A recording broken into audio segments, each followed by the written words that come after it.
Hey everybody, it is the 4K Oh, Lowdown. My name is David. My guest for my very special episode of Hi-5 today is Tim from Tim Talks Talkies. Tim, how you doing? I am doing good. Happy to be here. Thanks for having me.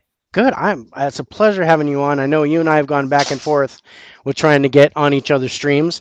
Yep. So yeah, I'm glad to have you on. We're gonna talk some movies, and basically what I had you do is I had you pick five of your favorite, like your loves that you always love to watch. And I really like your list. It was Thank definitely something I did not expect. So I had to actually go and rewatch a couple things because it's been a while. Um, so basically, I'm going to explain how we score, how the lowdown is scored. But the gist of it is there's 10 aspects that I look for in a movie based on, all movies and then the genre and the type of movie that it is.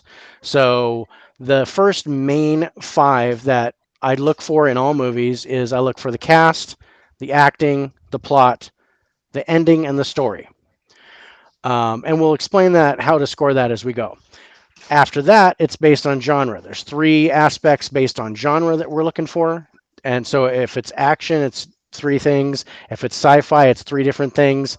It could be a whole bunch of different stuff. But I try to score it based on the genre because you're like, what you want in a drama, you don't necessarily want from a sci-fi movie, Yep. and vice versa, right? And then the last two aspects are the type of movie, like if it's a disaster film or a spy movie or an invasion flick or something like that. There are a couple different aspects that we look for in that kind of set it apart from everything else. So as we go through, I'm going to ask you a question in between each review and kind of get your answer, kind of a break from the norm, so we're not just scoring movies one after another. Um, I have the. I'm going to actually work on the outro for your scores and put them on before we end. So there's going to be a couple points where I kind of drift off a little bit as I'm trying to do something. But so don't mind me. I'm just kind of phasing out. Um, but before we get started, go ahead and shamelessly plug your channel and your your Instagram and all that kind of stuff. Oh God, this is every time I'm on something. This is my Achilles heel. I'm really bad at promoting myself. But for anyone that doesn't know me, I'm Tim from Tim Talk Talkies. It's a tongue twister of a name, I know. Uh, I don't have a schedule. I put out videos. I put them out as much as I can when I can. It's all about physical media and movies in general. I collect vinyl, posters, anything related to movies, statues, all types of stuff. So, yeah, if you don't come to my channel, swing on by and talk movies. Awesome. Yeah, I can't wait to jump on your channel and talk movies in the future. All right. So before we get rolling with your first film, and I'm going to let you pick, unless you want me to pick the movie. It's up to you. You could pick. I don't. Okay. I'm Okay, good. I'll pick the movie because, yeah, I did a top 10 animated movies with Turner Fan 77 yesterday. And we've been doing this top 10 Tuesdays. Uh, and what I did was I kind of selected them at random and then we just scored them because he picked five, I picked five, and we just scored them and figured, see which one got the highest score of our favorite animated movies. Which, of course, Turner Fan won with Spider-Man Into the Spider-Verse, Oh, which that's so scored good. a 95 out of 100. Um, so it was interesting. But let's start with the first question. And the first question is, how do you prefer to watch movies? Do you prefer the theater, digital, or physical media? I think I know the answer to this, but let's go ahead and talk about it. So yeah, answer is definitely physical media. I used to be huge into the theater. Like I would go constantly, talking 3, 4, 5 times a week. Sometimes I do like a triple feature in one day. I don't do that much anymore. I hardly go to the theaters these days. Pretty much almost all my watching is based off discs at home. A little bit of digital. All these streaming services have exclusive movies, so You watch kind of that have stuff. no choice. Yeah. Yeah, Yeah. but yeah, physical All right. media. Awesome. All right. All right. So let's get to the first movie. And like I said, I'm going to pick a poster at random and we'll see what we get. It's a Wonderful Life. That was one of the movies I had to rewatch. Um, so, and the reason being, this was something that was, and I think most people are like this. This was instilled into my childhood, where I watch this every year for Christmas. This is the quintessential Christmas movie.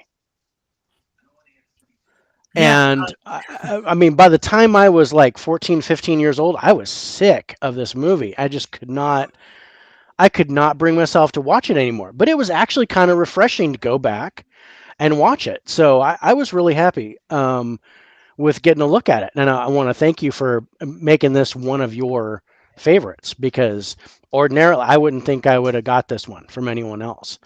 Um, we gave me two lists, and the first list was like, oh, I've done those movies. I could score those in many. my sleep. Yeah, Those were like the classic, like the Mount Rushmore of everybody's yeah, top movies was really kind of what that was.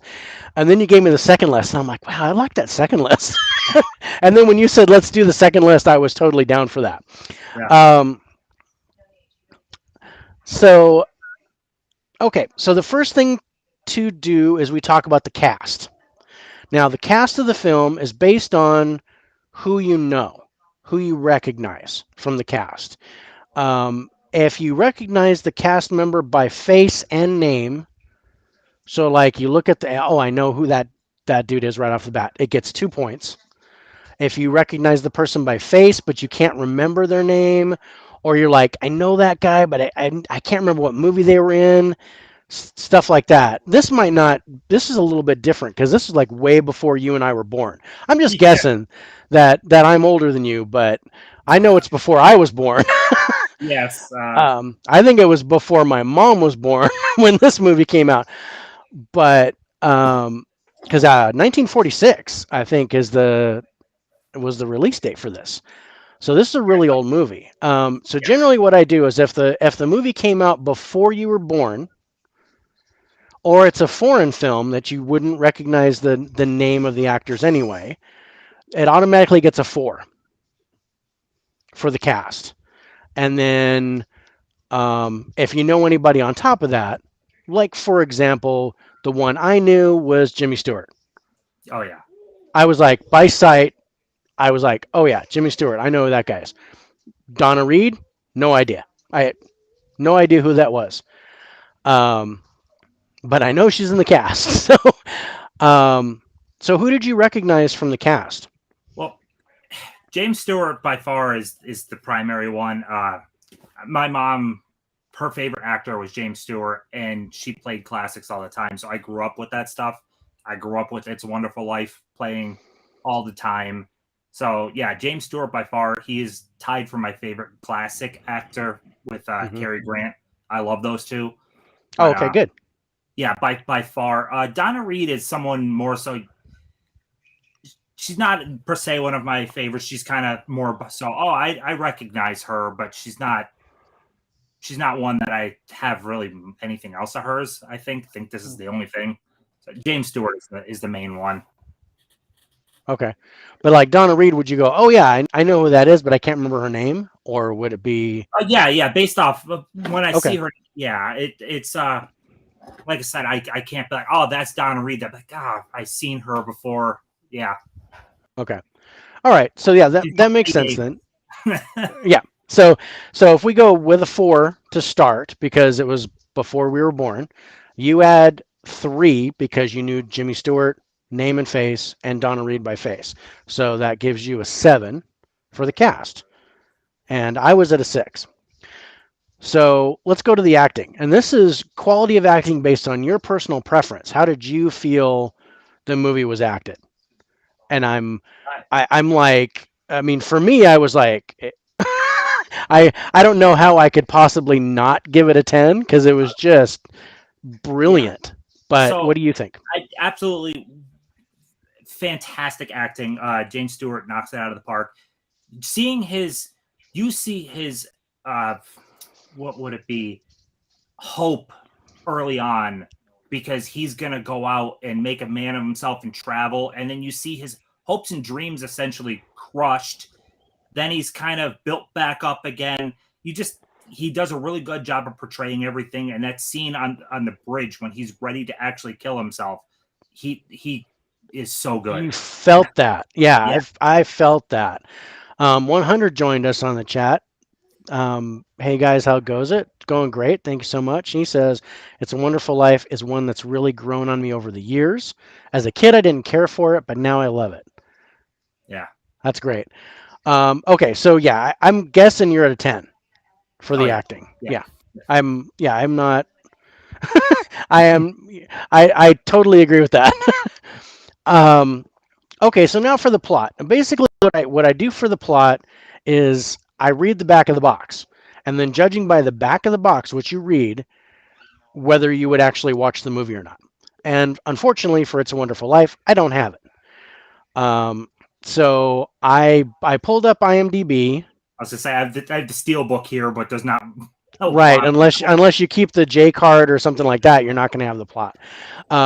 So we're gonna go by what IMDb says the plot is, and sometimes they're good, sometimes they suck. It all depends. Um, and then on a scale of 1 to 10, based on just reading that, would you be willing to? Would you want to watch it or buy it? Like, how likely would you be to buy the movie without knowing who was in it or anything else? Just reading the plot, what it's about. And it says an angel is sent from heaven to help a desperately frustrated businessman by showing him what life would be like if he had never existed. That's the whole. That's the whole thing. And like I said, sometimes it's crap. Uh, so But I mean, knowing the think about the basic concept of the movie, and without knowing who was in it, because I know Jimmy Stewart's one of your favorite classic actors, mine too. if Um, if I was would going how off if I was going off that, it's more like mid pack, just because plot synopsis sounds like a Hallmark movie, and it's way better than that. yeah. Let's kind of even it out though. Yeah, I wish I had the box with the plot, but oh, I know what I could do. Let's go a different way.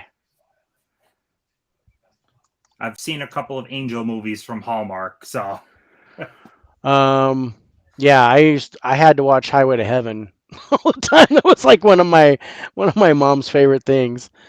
Um,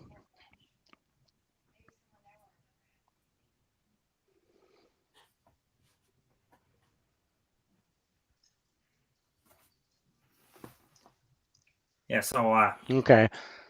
Oh boy, that's a really long time. Okay, on Christmas Eve, 1945, in Bedford Falls, New York, George Bailey attempts suicide. The prayers of his family and friends reach heaven, where guardian angel Clarence is assigned to give George an in. Oh wait, guardian angel Clarence Oddbody is assigned to save George in order to earn his wings. Clarence is shown flashbacks of George's life. He watches 12-year-old George. Yeah, it just goes through the whole darn thing. yeah. So I don't. It doesn't. The IMDb thing doesn't do it justice. I knew there's a place that I could go for just like a simple plot, but basically, Angel. You know, let's just let's just go with the concept of the film. Knowing what you know about the concept of the without knowing who was in it, how likely would you be to watch the movie on a scale of 1 to 10? Probably more like a 7. Okay, that's good. I like that. Um, the ending. I, I don't even know if I want to say, would you not give that a 10? Oh, it's an absolute 10. Right? It, Because it's like the best ending ever. your emotions well up, and then uh, look, an angel just got their wings, and it's so good. The entire Yeah, town, it's everything they have to help him out. yeah. Yeah, Yeah, oh totally. I'm so down for that. Um and then the story. And so the story, you're scoring on a 1 to 10 based on does it have a beginning, middle, and end? Does it flow well?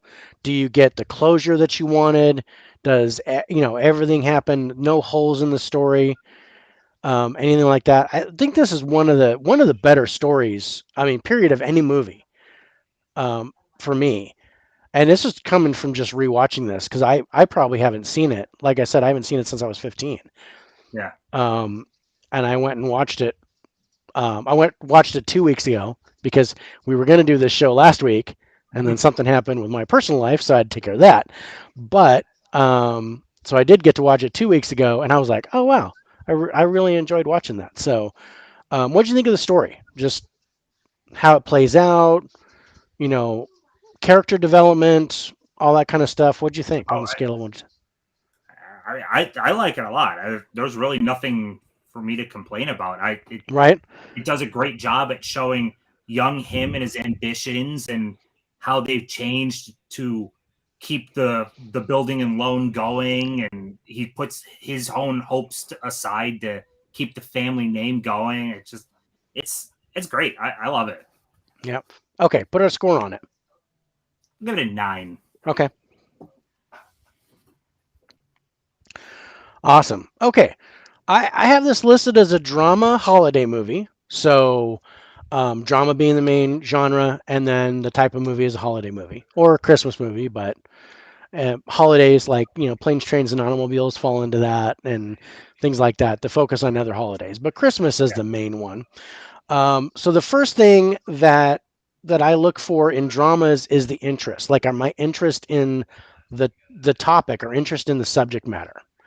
And what would you say to that? And Turner fan just joined us.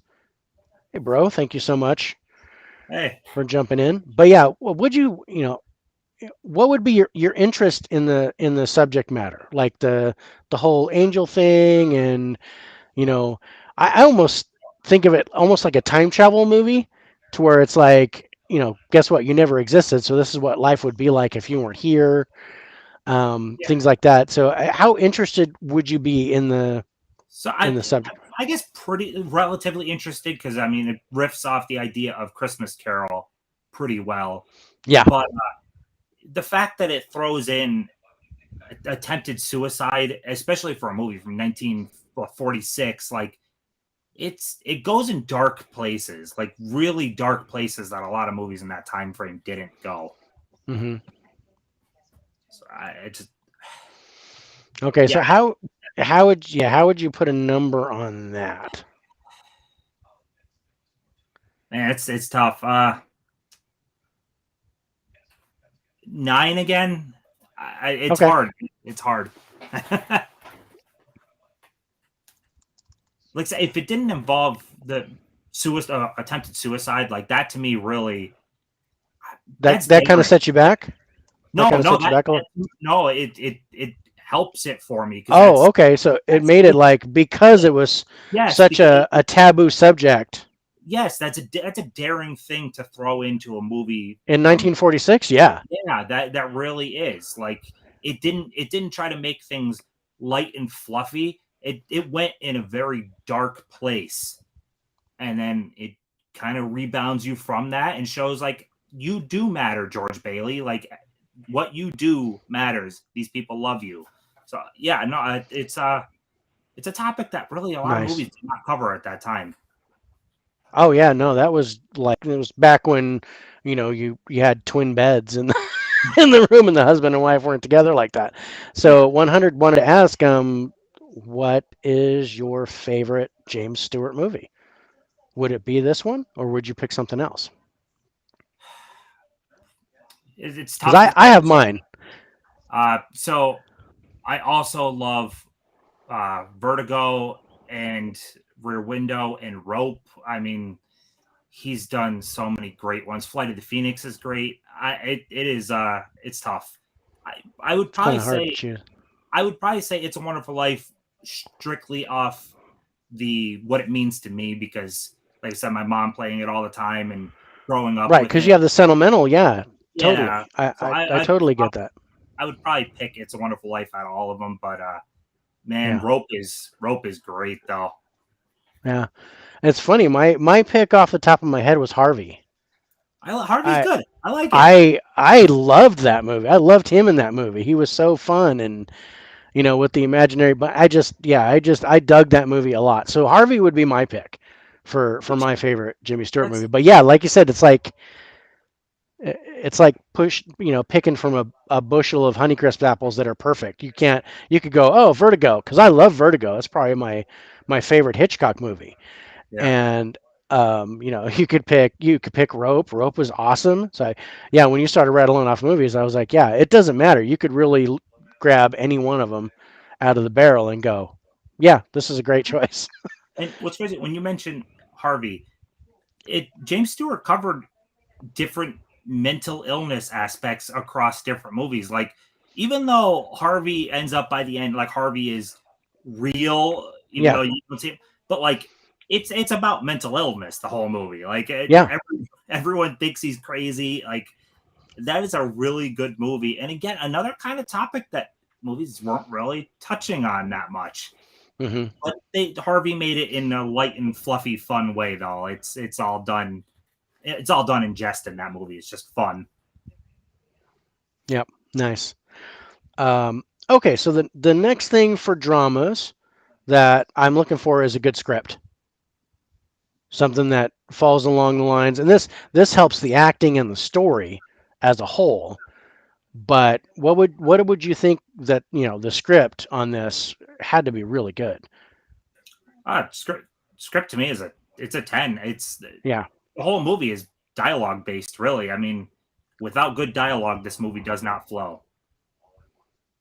absolutely. It's got good story structure, great dialogue. I mean, it's not like it's relying on a whole bunch of special effects or anything like that to keep you going. It's all dialogue.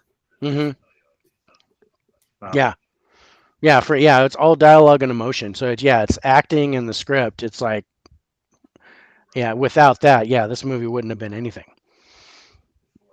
So the last thing for dramas that I'm looking for is cinematography. So, like how they do the camera work during the yeah, film with the flow, like on the bridge and where they were and things like that. What did you think of that on a scale of 1 to 10? The cinematography of this movie. I loved it. I'm a sucker for cinematography. It has a lot of really gorgeous shots throughout it. Him running down Main Street the first time when everything is changed back, and it like I love you and I love you. You know when Yeah. he's that that whole scene. It's just the way it's following him. I love it. I mean, it's great cinematography. It's like I said, I'm a sucker for cinematography. There's two things in a movie that if it nails, I'll probably like it quite a bit. It's score and cinematography. So if those Okay. two things are really good, there's a chance I'm going to like the movie pretty well. So yeah, I thought the cinematography is great. Okay. So would The you put a 10 on that or I'd put a 10. Yeah. okay. The the whole dance sequence when the floor opens up, that's well shot. That's awesome. Yeah. Oh yeah. Dude, that's amazing. That's interesting that, the score and I mean, I like cinematography too, but it's probably um because like with the MCU movies and other sci-fi movies and things like that, it's a lot of CGI. So you don't get that cinematography level that you want. Whereas when I'm watching a drama like this or I want the filming. Like 1917 would be a good example for me, something that I've watched recently, where the way that they did the cinematography and the camera angles and how it made it look like it was one big old long shot Yeah. through the trench and stuff. I love that. The visuals on that were amazing. Yeah. Um, so then the last two aspects we're talking about the holiday theme, and the first thing is just the holiday theme in general of the movie. So, and I got to say this is on my Mount Rushmore of Christmas movies where it's like these are the ones, this one, Miracle on 34th Street, A Christmas Story, and God, I had the other one on top of my head. Um, A Christmas Carol, I guess would be the other one. Where that's my Mount Rushmore of the ultimate Christmas movies or the ultimate holiday movies would be those four. So what did you think about the holiday theme, the Christmas theme of this movie, and what So would you rate that? this might so I love the movie. There's no saying I don't. Right? Uh the one thing about it is a lot of people don't realize they don't mention Christmas until just over an hour into the movie. Yeah. Like it's it's one of those movies where I feel like you could watch it outside of Christmas and get just as much because the Christmas it's not heavy handed in Christmas. It doesn't Christmas isn't how the plot flows. It's kind of more so set dressing. You Hmm. know what I mean? It's when the second half of the movie's happening, but it's not why anything is happening. Do you know what I mean? Yeah. Uh, No. but it it also over the years has kind of cemented itself, kind of like Christmas Story, as it plays every year. It has become a Christmas classic just based off that. You know, it is played every year. It's thought of by millions as a Christmas classic. So to me, it's kind of I would give it like a 7 in this because Okay. you know it's thought of so well as a Christmas movie. To me, it's kind of I guess like I said, they don't touch on Christmas till over an hour into the movie. Right. So Okay. Yeah. No, I can appreciate that. Um, the last thing that I'm looking for with a holiday movie is how family friendly it is. So, does it appeal to all audiences? Would you consider it a total family film? yeah, yeah. Even though it goes in a dark subject, it's kids. I mean, kids can get. I watched it when I was a kid, so Yeah. I No, me watched. too. I watched it with my family. I'm sure many others have. Yeah, it's a family holiday film for sure. Okay. On a scale of 1 to 10, what would you give I it? I, Would that I be a would 10? I would say it's a 10. Yeah, for that. Okay. Nice.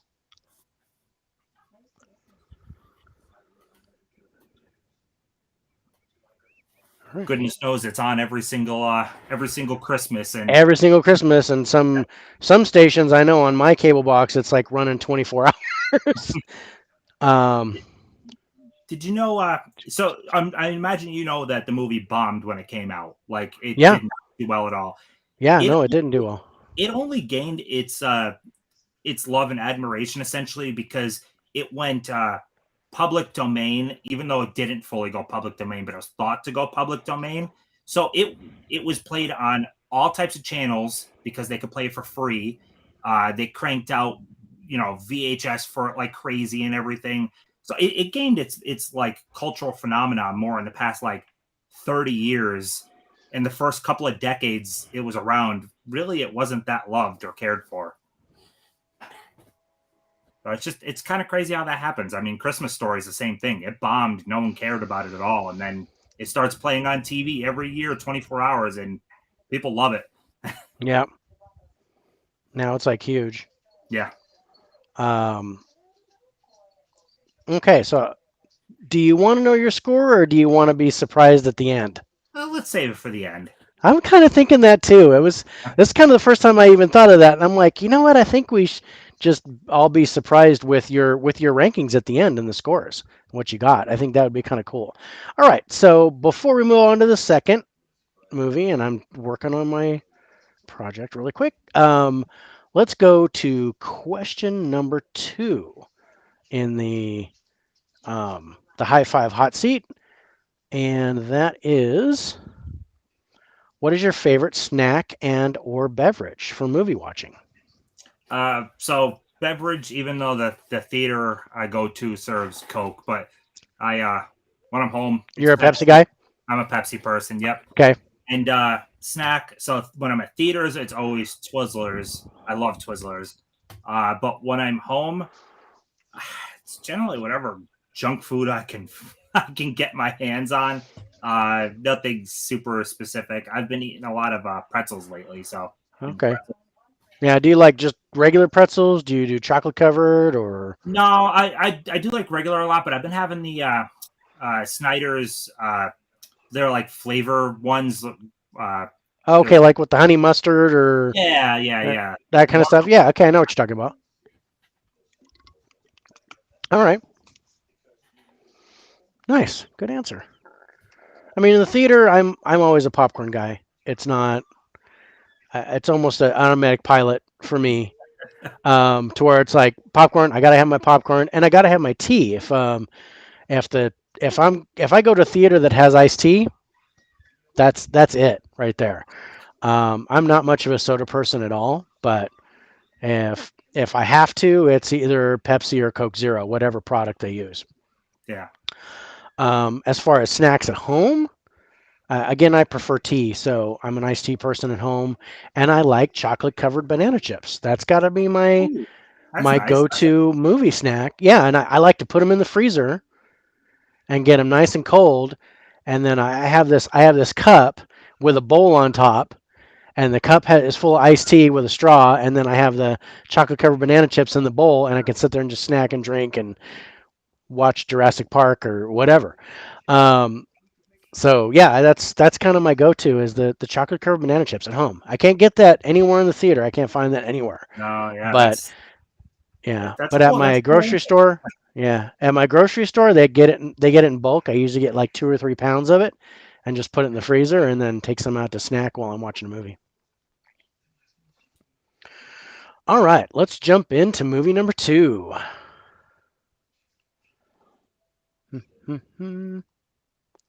Oh, Hell or High Water. All Hell or right. High Water. This was I got the 4K steelbook of this. It's really nice. Yep.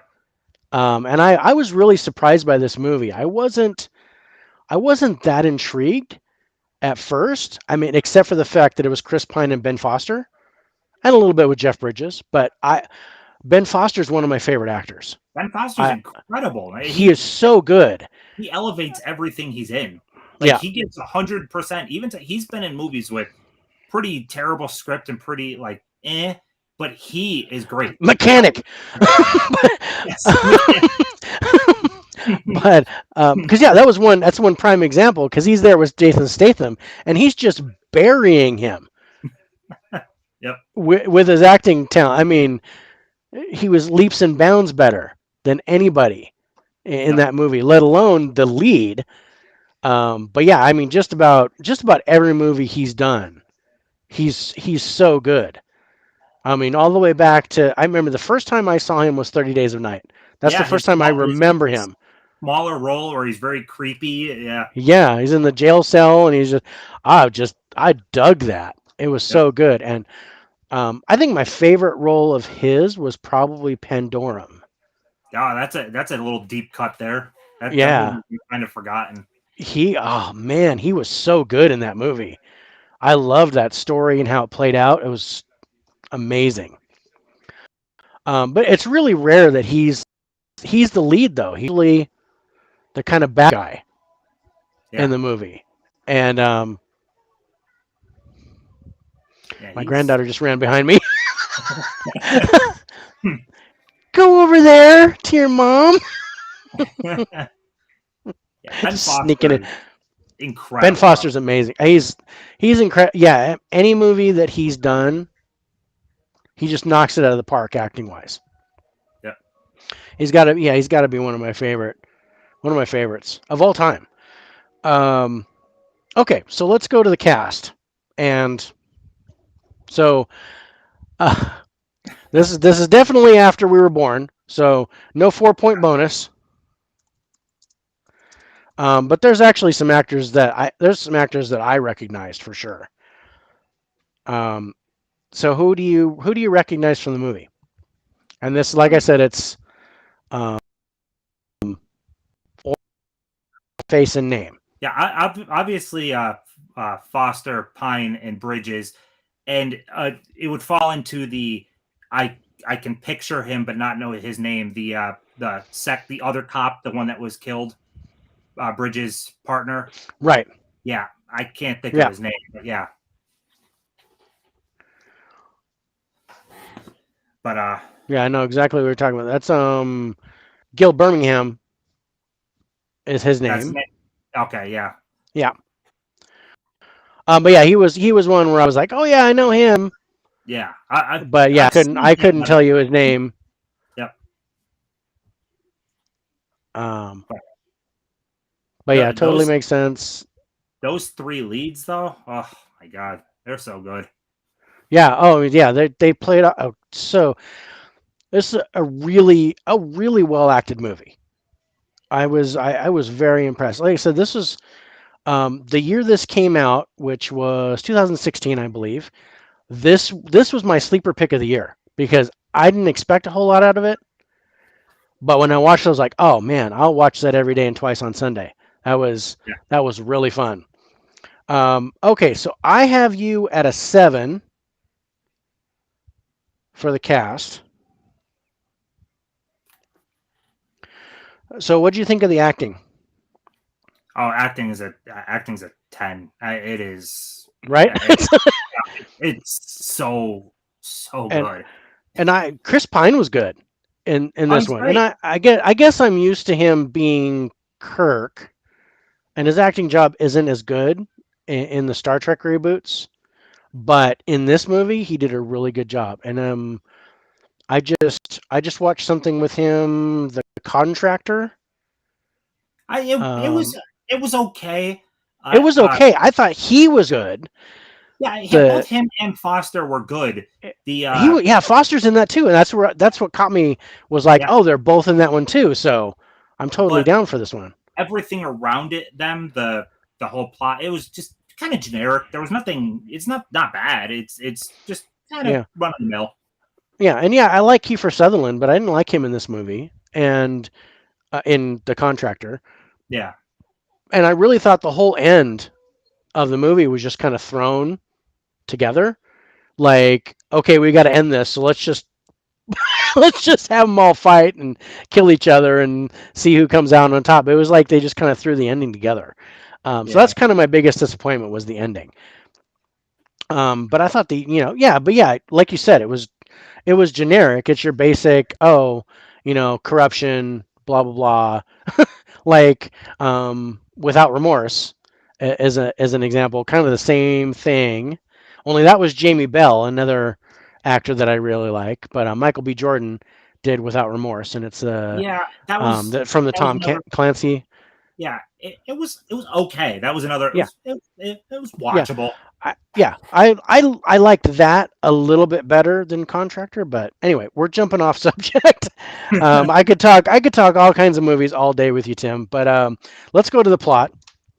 And this one I actually have.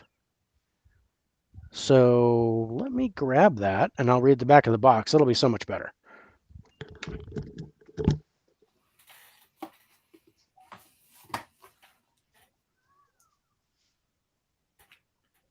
How you doing, everyone that's watching? Thanks for being here.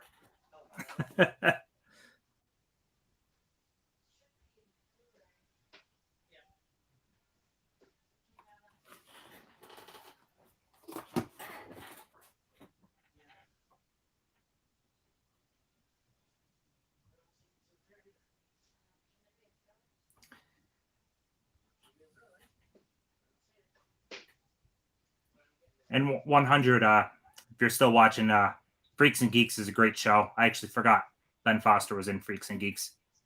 So many people were in that show, even for just one episode. That show was incredible.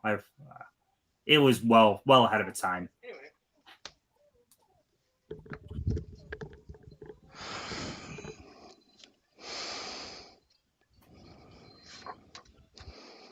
Okay, I couldn't find my Blu-ray. I do have the standard 4K here. Okay, yeah. Do you want to read it? Yeah. Yeah, So go ahead. Oscar winner Jeff Bridges, Chris Pine, and Ben Foster lead this acclaimed action drama from the writer of Sicario. When a desperate father learns the bank is going to take his family's land, he and his ex-con brother are left with no choice. They decide to rob the bank's branches, putting themselves in the crosshairs of an aging Texas Ranger in a riveting story of crime, punishment, and brotherly love. And that is actually a pretty That's excellent. pretty. That's pretty good. Yeah, that's Yeah, that's a good reading of the box. That's a I love heist movies and bank yep. robberies and stuff. So I'd be all in for that plot.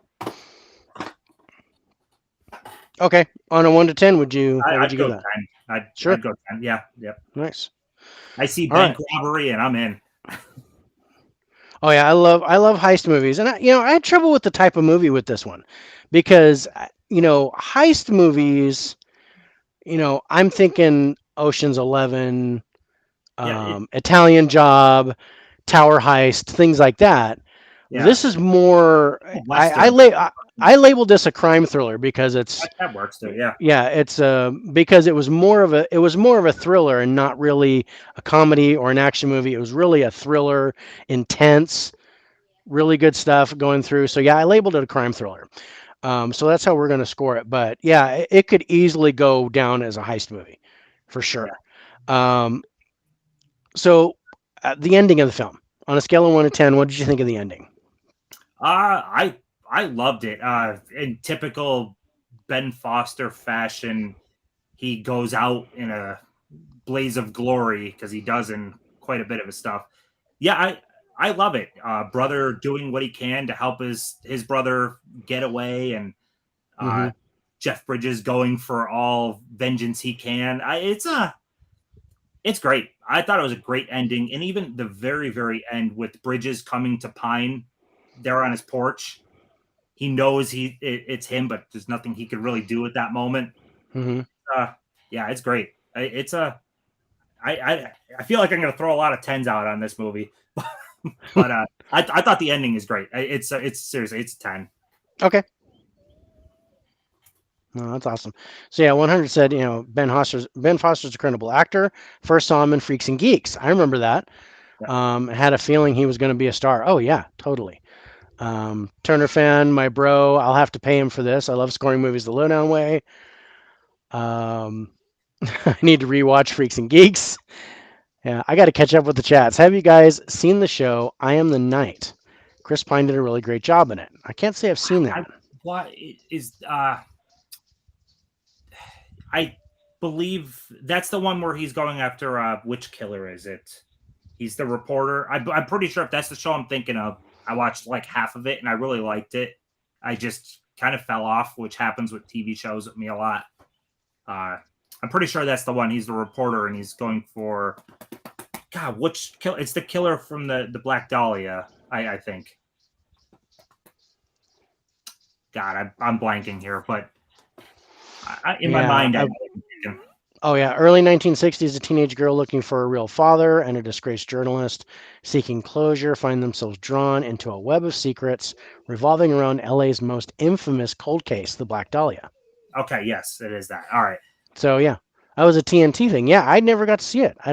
yeah, I don't remember. I don't remember anything about it. That's I might look for that. That looks like it might be neat. it was really good from what I watched. Like I said, there's Yeah. just something about I have a hard time with TV shows. Like I kind of trail off, even if I really like the show. I start watching movies in between episodes, and then I just trail off. Hmm. Okay, let's talk about the story for Hella High Water. What do you think of the story? How it played out? Were there any holes in it? What would you give that on a 1 to 10 scale? I think there really was any holes that I could think of. Like again, I was completely satisfied. It finished, and I mean, it told everything I would want it to tell.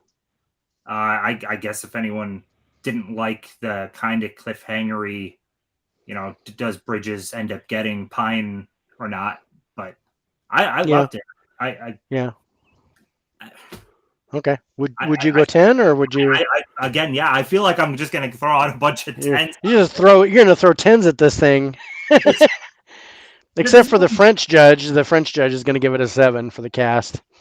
Um, okay, no, if you do that, that's great. I mean, I didn't quite. I felt I want complete closure at the end. So that kind of bugged me did Jeff Bridges get his man? That question was not answered, so that kind of messed with me, and that hurt the ending score for me, and it hurt the story a little bit. I still gave it really good scores, but I kind of like open endings. okay, There's movies where I don't know. I kind of like that my mind has to fill in the gaps in okay, the end.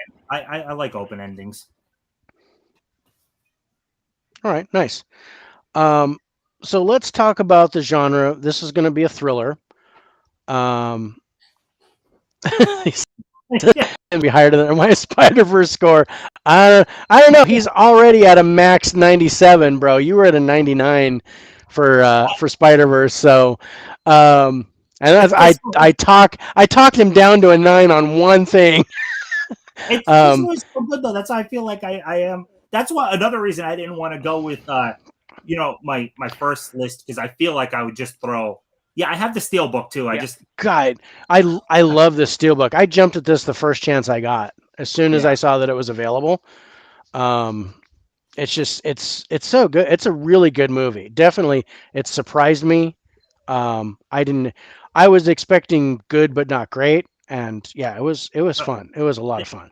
this also falls in again with. I mean, we're gonna get to cinematography, but it is gorgeous, and the score is one of my favorite scores Hmm. of any movie in the past like 10 years. It's Nick Cave and Warren Ellis are some of my favorite composers, and I absolutely adore the score to this movie. So just God, there's so much that just hits for me. Yeah. Yeah. Turner Fan just has the regular 4K, but that's okay. Um, but yeah, unfortunately, I don't. Cinematography is not one of the things care that I really care too much about in a thriller. So that's not actually going to be one of the scores that we're going to do. But Ah, so that might throw a curveball at you. But the first thing that we look at for the thriller that I look at for thrillers is intensity. On a scale of 1 to 10, what did you think of the intensity of the film? Like edge of uh, your seat, white knuckling it? Were you know, was it gripping? so this I can give it a little bit lower because it doesn't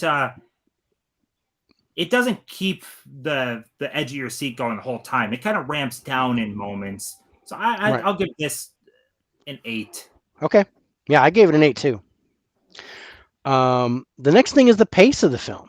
I like a good steady pace in a thriller to where there's not too many slow spots.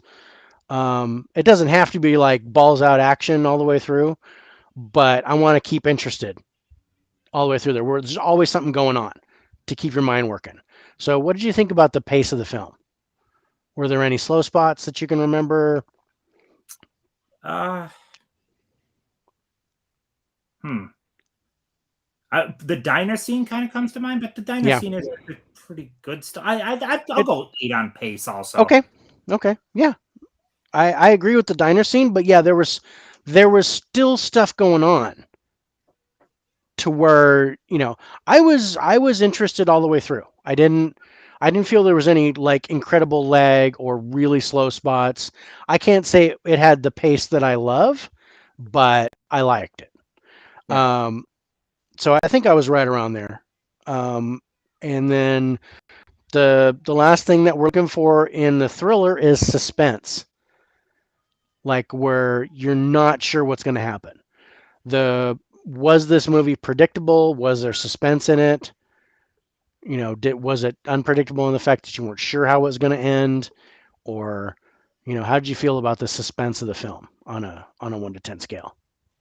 This might be a little bit more like a 7 for me, just because Okay. knowing Ben Foster and what he plays, I really felt most of the movie that he was going out in a blaze of glory, and that's exactly what he did. Yeah, it's kind of like if F. Murray Abraham's in the movie, he's the bad guy. So yeah, I kind of, um, yeah, I know if Ben Foster's in it, he's going to be the one to lay it all on the line, to sacrifice himself. Um, yeah, no, I totally agree with that. So as a crime thriller, I'm looking for two things in the crime thriller, and the first thing is um, just the crime in itself. Like in this one, there's a whole bunch of bank heists and things are happening. How did you think that was played out? The whole criminal element of the movie. I did like the reasons behind it. The Yeah, it's kind of. I don't want to say justified, but I understood why they were doing what they were doing. yeah, the crime element feels like a 7 or 8 because so crime plays in a big part, but it's not about the crime. It's about trying to save their family's land. Yeah, yeah. It's about family more than the crime. So yeah, go with an 8. Okay, go with an 8. All right. And then the last thing is the twist or the surprise element. Was there any twist to it that you saw, or was there a twist to this movie that you didn't expect? So I guess the only thing I guess surprised me more was the partner getting shot. I didn't see him getting shot. I fully, like I said, I expected Ben Foster to go out in a blaze of glory. I Hmm. didn't think he would take the Jeff Bridges partner with him. Okay. So that was definitely a little bit of a shock, but that was not really that much of a twist. So this is probably like a 7. It played out Okay. pretty straightforward. Yeah, I think I was on board with that one. That was about the same. Hey, Dell joined the show. Hey, Dell, Eh, what's up? Thanks for jumping in. All right, so let me total this one up. I do really freaking love this movie though. That's why when I gave you the secondary list, I'm like, it's a good reason to talk about some of the other stuff. And this, it's so good. I'm not a Western person at all. Like this is a modern Western essentially. This kind of like Yeah. Yellowstone. I mean, that's actually the same writer. Taylor Sheridan is a fantastic writer, but Okay. yeah, I'm not a Western person, but like this really hit for me. Like Yeah. really. No, absolutely. Great one. That's a interesting score. I think you're gonna be surprised on that one. Um, so let's go to question number 3. Question number 3 is, what is your favorite genre? Of all the genres, what would be, if you were to pick a movie right now from any genre you want, what genre would it be? Uh, Action would be my, if I had to pick one genre, it would be action. Okay. I Awesome. grew up absolutely loving Schwarzenegger movies and stuff like that. Oh, yeah. No Schwarzenegger movies in this list though. No, Um, but yeah, oh yeah, I did a I did a show where I did my top Father's Day movies, and I was like, okay, I want to pick one Schwarzenegger movie, but not too many. So I took a few of them and I scored them all, and then True Lies actually came out on top. So True Lies ended up in my countdown for one of my top Father's Day movies. my it's more of a, I guess it's not probably too unpopular, but my favorite Schwarzenegger movie is actually Running Man, which Okay, yeah, I loved Running Man. Yeah, when I've mentioned that, people are like, not T2 and not True Lies and stuff. Like, it's dude, not. Running Man is Yeah, incredible. I love T2, but I think True Lies is my favorite Schwarzenegger movie, but I loved Running Man. I thought that was cool. I loved Richard Dawson in that. That's a classic Family Feud guy, and it Yeah. was it was it was cool. I enjoyed that movie a lot. Um, but yeah, I'm the original Predator. I loved. I Yeah, I going back to Raw Deal and Red Heat. I love all those. Yeah, you give me Schwarzenegger all day, all day long. I'm totally down for that because you know exactly what you're gonna get. Yeah, Commando is one of my favorite. Like, it's not necessarily a great movie, but it's just so much fun. Yeah, yeah. I have to say my favorite genre. I mean, it it's been horror for a long time. I still probably have more horror movies than anything else, but really, action is catching up, and I'm really getting into more and more action movies. So it's kind of a toss up between those two genres for me now. Yeah, I do love my thrillers, but yeah, I'd have to say between horror and action for me. I yeah, Um, I realistically probably have more horror in my collection, but like if I was told I get one genre to watch the rest of my life, I'd have to go with action. yeah. All right, water. Everybody's talking about. Yep, Running Man is fantastic, and Turner fans is Predator's his favorite. So yeah, that totally makes sense. Absolutely. All right, let's go to movie number 3, and that is Ferris Bueller. Chris Bueller. um, this was the one movie you picked on this list where I immediately went yes, because this is one of my favorites. Absolutely. Um, and it just, yeah, this was like my, um, the, God, how do I want to put it? Not the movie that the one that I gravitated to when I was a teenager, because that's when this came out. Yeah. Um, and so this was the one that I watched all the time, and um, Yeah. I I I don't just even know how many times I've seen this movie. Like oh so many. I times I probably still see it happen here. Just I have a poster on my wall for Ferris Bueller. I bought a poster for mine because I watched that movie so much. It's my number two son. It's his favorite movie of all time. That's So awesome. we did a high five with him, and he picked Ferris Bueller as his one of his favorites too. So yeah, he's like, "Oh, my favorite movie is Ferris Bueller," and I was like, "Dude, that's awesome." Um, and I'm sorry I rubbed off on you so much, as a parent, but it is what it is. Um, okay, so yeah, original Terminator is Dell's favorite. Yeah, you need to rewatch Ferris. Be ready for our comedy top 10 next week. I'm just warning you ahead of time. Ferris is probably going to be on that. Um, Ferris is the chief villain. I can't really argue with that. Poor Um, Jennifer Grey. Like Ferris makes her life miserable. Not to mention the dean, The the prince, principal, the principal principal of the school. Oh my god, that poor dude was tortured. Um, but yeah, 100 Ferris Bueller is awesome. So choice. If you have the means, I highly recommend picking one up. I love Yes, this became culturally relevant enough that Deadpool ended riffing on Ferris Bueller after the totally credits. right with the shower scene and yeah. I, God, I mean that, and when they did Once Upon a Deadpool, that I didn't see that PG-13, version. you didn't see that version. They actually referenced Princess Bride Oh, really? in that, to where Deadpool's reading the story to Fred Savage, just like in Yeah. Princess Bride, what Peter Falk did to Fred Savage. Only Fred Savage is an adult, and they're like talking. He's like, "Can I get up now?" He's like, "No, we're gonna watch it."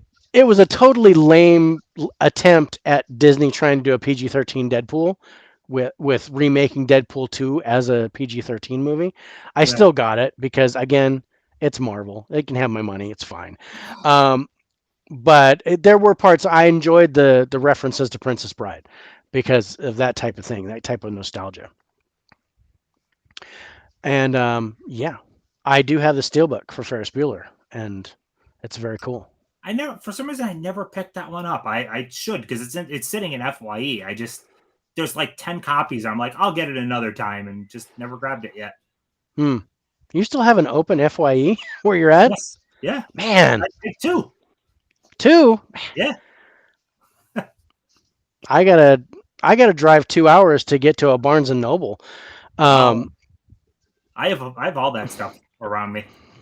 man, I don't have any of that stuff. Of course, I have to drive an hour one way to go grocery shopping. So it's Ooh, like I said, I'm up in the mountains, so uh, it's a thing. It's a deal. Um, I did. We did question 3, right? Yeah, we did. Good. All right, so let's get into Ferris Bueller. The cast. ooh, Uh, cast is so good.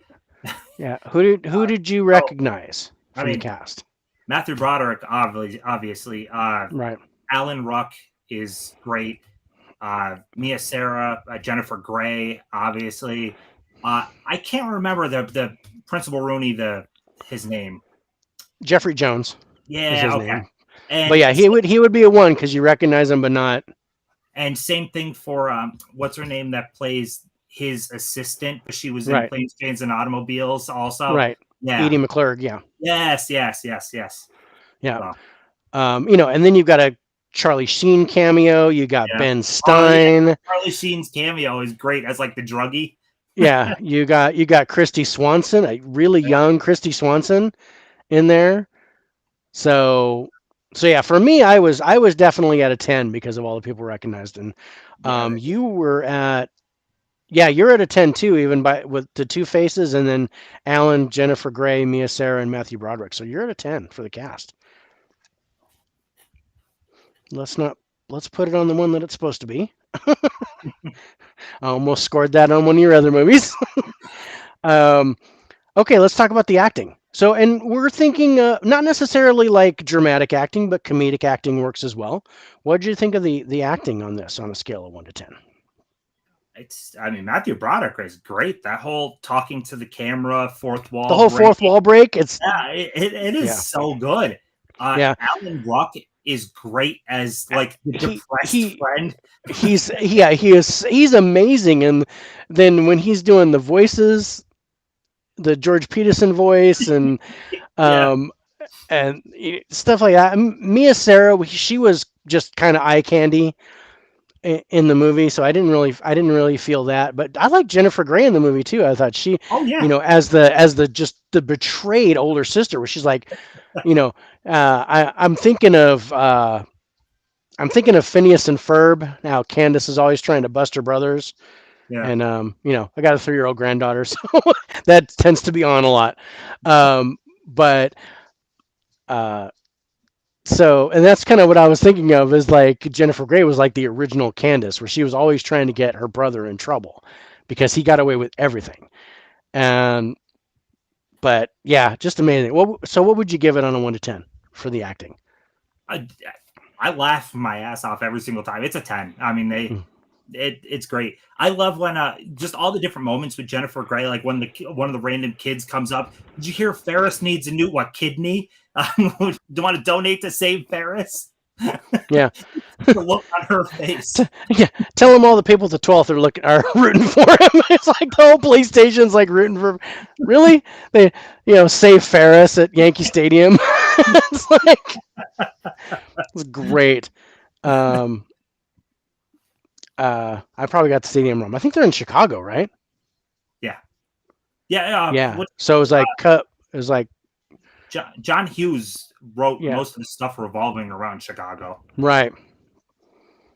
Yeah. All right. So let's go to the plot. You have the box. Do you want to read the box on that? Yes. I saw you pull that up. It's been 25 years since Ferris Bueller took his infamous unforgettable day off, and this release of the hit comedy from John Hughes is as righteous as ever. One fake sick day sends high school senior Ferris Bueller and his girlfriend Sloane and his best friend Cameron on the adventure of their young lives as they ditch school and take off on a rancorous journey through Chicago to twist and shout their way all around town while staying one step ahead of their suspicious principal and Ferris's envious sister. Okay. So not knowing who is in it, how likely would you be to watch this movie? I'd say like an 8. It sounds fun. Yeah. Okay. What'd you think of the ending? I love it. The whole I love the race home, him running home while she is She's driving. booking in the car, and the mom's screaming. And they're screaming at each other, and he's running across the over Yeah, backyards and stuff. Yeah. Yeah. it is so much fun. Heck, they redid that as like what, a Domino's commercial or something like that Yeah. only a few years ago. Yeah. It's a great ending. I love it though. So I Okay. mean, I feel like I'm gonna throw a lot of tens out, but it's These are your favorites, so of yeah. course you throw some tens out. I hate for you to go, yeah, this is one of my favorites, but I think I'm going to give it a 6 for the ending. Um, so the story. How do you think the story played out? I think it played out pretty well. I mean, I don't really have much complaints. I guess I wish it was a little longer so that I could see more having fun out and around. Hmm. But it's a lot of fun. I'll give the story an 8. It's Okay. fun. Good. Okay. So for the comedy genre, which is what we're talking about, of course, the first thing we got to talk about is the humor. So the humor in the movie, belly laughs, hysterical. You were talking about with the acting that you were laughing hysterically through the movie. What would you give the? How funny was the movie on a scale of 1 to 10? So I always laugh at this, always do. It doesn't bring the same laughs as something like The Jerk, which brings like a different type of laugh. Still say it's a solid 9 because it brings a ton of laughs. The Okay. Jerk, I think of The Jerk as like the pinnacle of that movie is so freaking funny, but it's a different type of comedy though. Yeah, it's interesting. 100 piped in, and I missed it earlier. I like the Fight Club Ferris Bueller theory that Ferris is merely an imaginary alter ego created by Cameron. Interesting. Interesting. The theory has holes, but I find it funny regardless. And then Jerry jumped in. Hey, Jerry. Hey man. So would Cameron be dating Sloane, or is Sloane also imaginary in that? Well, I would think that Cameron would be dating Sloane if we're talking about like the Fight Club thing, Yeah, because Edward Norton was dating the girl, yeah, even though he was pretending to be Tyler Durden. yeah. Um, that's a rabbit hole I don't know if I want to jump into right now. Um, so the next thing with the comedy is the chemistry between the cast. So what would you think about the chemistry? How well they work together? Because you can tell when you're watching a comedy that the two actors really don't play off each other very well, or the chemistry's just not there. Yeah. Um, what did you think of the chemistry between the actors and all the actors in general working together? The chemistry between Alan Ruck and Matthew Broderick is perfect. They Yeah, absolutely perfect. Uh, Chemistry between Jennifer Grey and Matthew Broderick, great. Mia Sarah and Matthew Broderick is fine. It's yeah, fine. Like you said, she's there to serve us a purpose, yeah. but she's nothing special in it. I'll go with an 8 in this just because she. Okay. I, I wish we got more like funny moments out of her and him. All the best stuff in my mind is like Broderick and Alan Ruck. Like those two, I love the whole turning back the dial on the car and the car goes Yeah, out the window. yeah. But yeah, definitely the chemistry between Matthew Broderick and Alan Ruck was phenomenal. Like some of the best I've ever seen in any movie. But yeah, I really think even though I think Mia Sarah is amazing. I love her. I can't say she's a great actress, but I love her. Um, yeah, I didn't feel I didn't feel the chemistry really between her and Matthew Broderick. They didn't. I don't know. It seemed more like brother and sister to me than and that's kind of creepy. But I didn't see that they really loved each other. I didn't feel that from them. Yeah. And that's probably my only downfall for that movie is the relationship between those two people. I even thought the chemistry between Ed Rooney and Matthew Broderick was great, even though Yeah. they hardly talked. I like right there at the tail end, and then Jennifer Grey came in and she like saw the light and you know like Yeah. protected her brother at the last second. Um, but okay, and then almost like the dramas with the comedies, I like a good script. So what did you think? What would you think of the script of this movie? And again, it's John Hughes. He was like the He knew. He he knew. knew how to Like, pull the strings. yeah. Yeah, Yeah, John Hughes is one of my favorite directors, and it's crazy. He only gave us 8 movies. Like, yeah. it, he It didn't seems direct. like a lot more. I swear I've gone to movies and oh yeah, this is my favorite John Hughes movie. Oh wait, that's not John Hughes. Yeah, well, because his name, they make sure they throw his name on stuff he didn't direct, but he did write. Like Home Alone is his Yeah, movie, but it's because he picked Chris Columbus.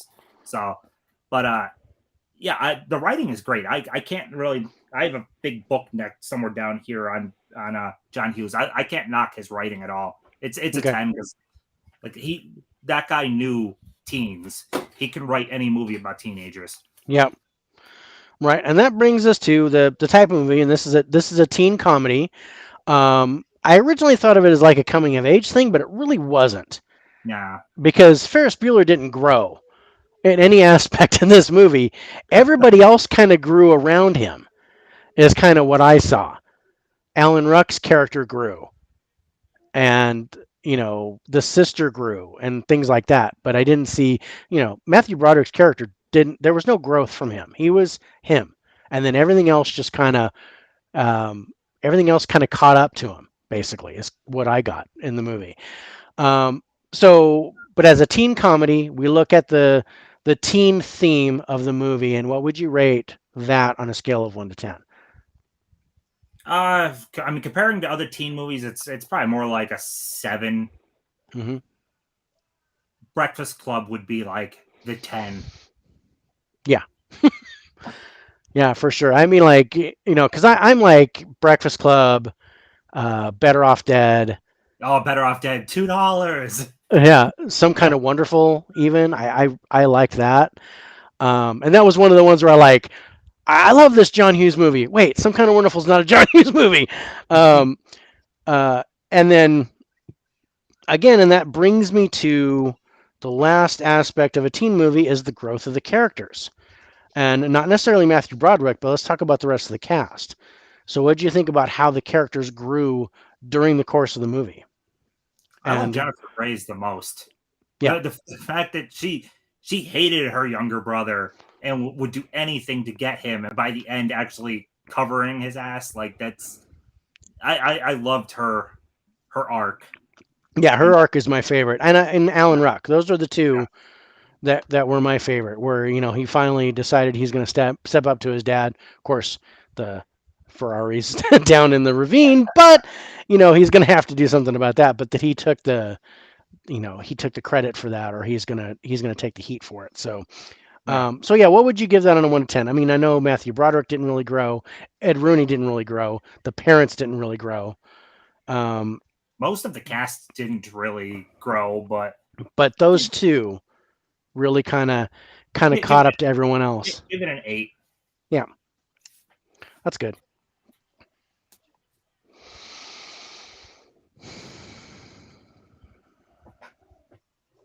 This is a lot of fun. This is harder than I thought, though. Well, thank you, and I apologize, but um, but yeah, this is kind of a um, everybody's kind of found this fun and surprising. Like when they get the, oh wow, I didn't expect that kind of a score, or I didn't expect to give this one a higher score than this one because this is by far more favorite for me, and it's just kind of interesting how it plays out. And I've been doing this for about 10 years with this scoring system, and I've only done it for me. And I've been really surprised with some of the scores that I've come up with based on whether best. I found that best does not equal favorite to me. So generally, the highest score that I receive is not generally my favorite movie. Like my favorite movie of all time is Independence Day. I mean, of all time, but that is not a 10. That movie is not a 10. I do have it in the 90 range, but it is not 100. Yeah. And you would think that that my favorite movie would be 100, and it's not.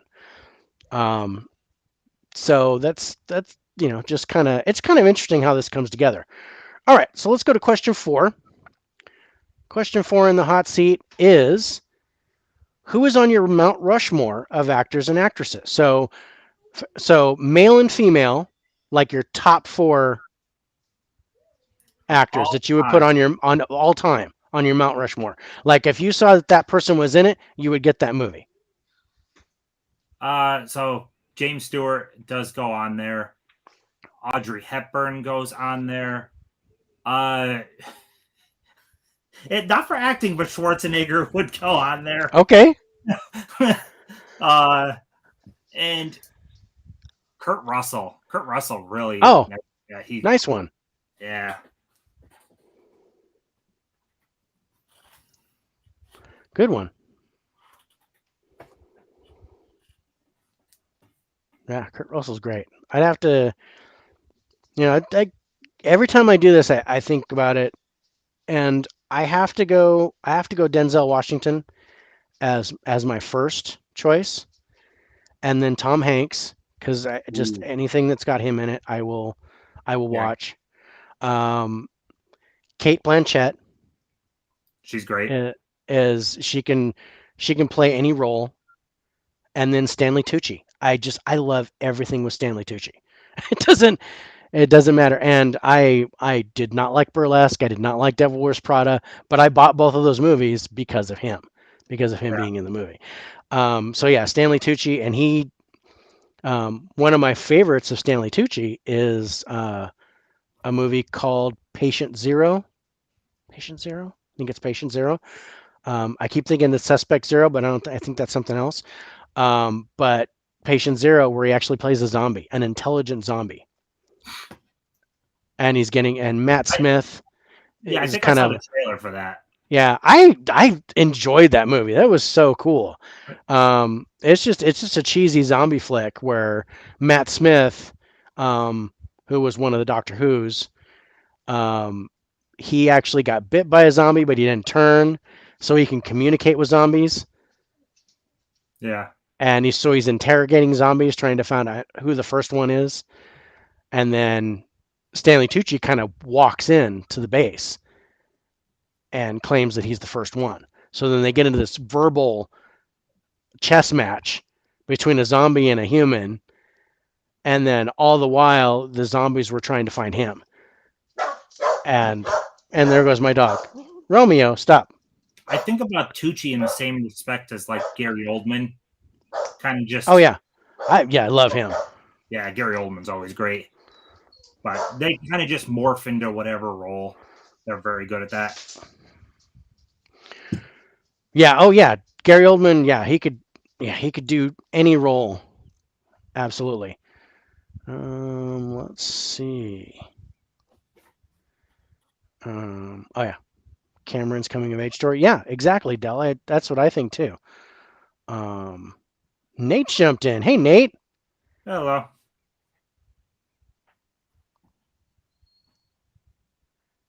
Good call. And Tucci is very underrated. Thanks, Dell. Um, but yeah, there's a movie that he did back in the '90s called Undercover Blues, with Dennis Quaid, Kathleen Turner, and he's the bad guy, and he's just this goofy little dude named Morty, who's always trying to kill these two spies, and he's super funny. Um, I loved him in the core. I just every Oh, the I just core. I waited so long for that Blu-ray to come out. People hate that movie. I think it's fun. It's a yeah. fun movie. I wasn't. I'm a disaster junkie. I do any disaster movies. Like I went to see Moonfall in the theater. I knew it was going to be bad, but I did it anyway. And I bought the 4K Steelbook. I knew it was going to be bad, but I did it anyway. Um, but the core, the first time I watched it, I wasn't happy with it. But after watching it a couple more times, it's one of my favorite disaster movies, Yeah, like top five for me. Um, and Hilary Swank and Aaron Eckhart. yeah, it's a great cast. It's got a great cast. It's really good. I mean, yeah, they take a shiny turd to the center of the earth and start the planet back up, um, but it's one of those where the whole planet's threatened. I mean, like Armageddon, or I don't want to say 2012, but something like that, to where the entire Day After Tomorrow would be another good reference, where it was just globally stuff was happening, and people were just trying to survive, and somebody was just trying to stop it. Yeah, So yeah, Armageddon, Deep Impact, those are some good prime examples of where we're all going to die unless we do something. Um, but yeah, that's so awesome. All right, let's go into number 4, and I think not to be outdone because we've got 2 left. So let's jump into Demon yeah, Knight. This was a surprise pick of yours. I didn't expect this one. So this was one that I had to go back and watch. It's been a while, and I did have it. I had it on DVD actually, and I went back and watched it, and I was like, oh yeah, this is kind of fun. Um, I really enjoyed the movie. So let's talk about the cast for this one. Let me. The cast, the amazingness of Billy Zane. He Right? he is so good. Oh my gosh. Uh, he absolutely crushes it as the villain. Oh my lord. He's probably like if I was making like my favorite villains list, like he would be up there because he's menacing and charming at the same time. Uh, Yeah. but William Sadler is great. Oh, I Fills love the William Sadler. Yeah. He's great. Regardless of what people think about Jada Pickett now, she was great. I liked her a lot in it. You got other like CCH Pounder, which She's she's great. she's always like she's never a main character. She's always just kind of there in a lot of movies, but yeah, she's great. Some other people that I recognize like faces, but I don't know names in there. The dude that gets his arm like ripped off. But yeah, I've mentioned the main people at least though. Hmm. I thought Jada was good though, and what a rockin' soundtrack too. Tons Oh of yeah, great tons of music. rock and metal. Oh, Great music. You know what? I'm gonna. So give me a. I got to do that. Just let my dog out really quick. I'll be back in just a okay. minute. Alrighty.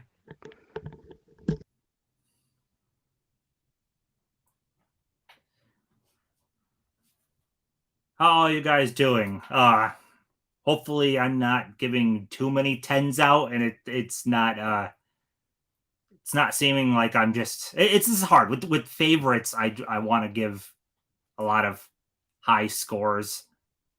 I don't know. It's hard. Uh, yeah, I don't know. I feel like I gave a ton of high scores to this, but it's a good thing I didn't pick my initial list because it had Jurassic Park, Ghostbusters, Die Hard, Army of Darkness, and Dunkirk, and I feel like I would just throw tens at literally every aspect of all those movies because I mean they're all time favorites.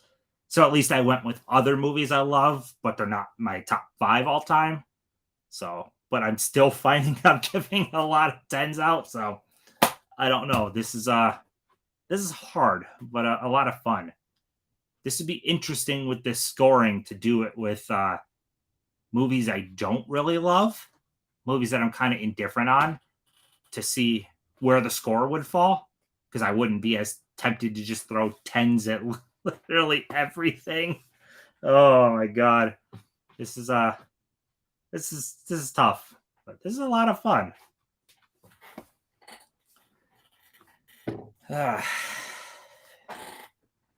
And show my Scream Factory if Jerry, if you're still in here, show my Demon Knight Scream Factory, which hopefully this gets a 4K. That would be quite nice.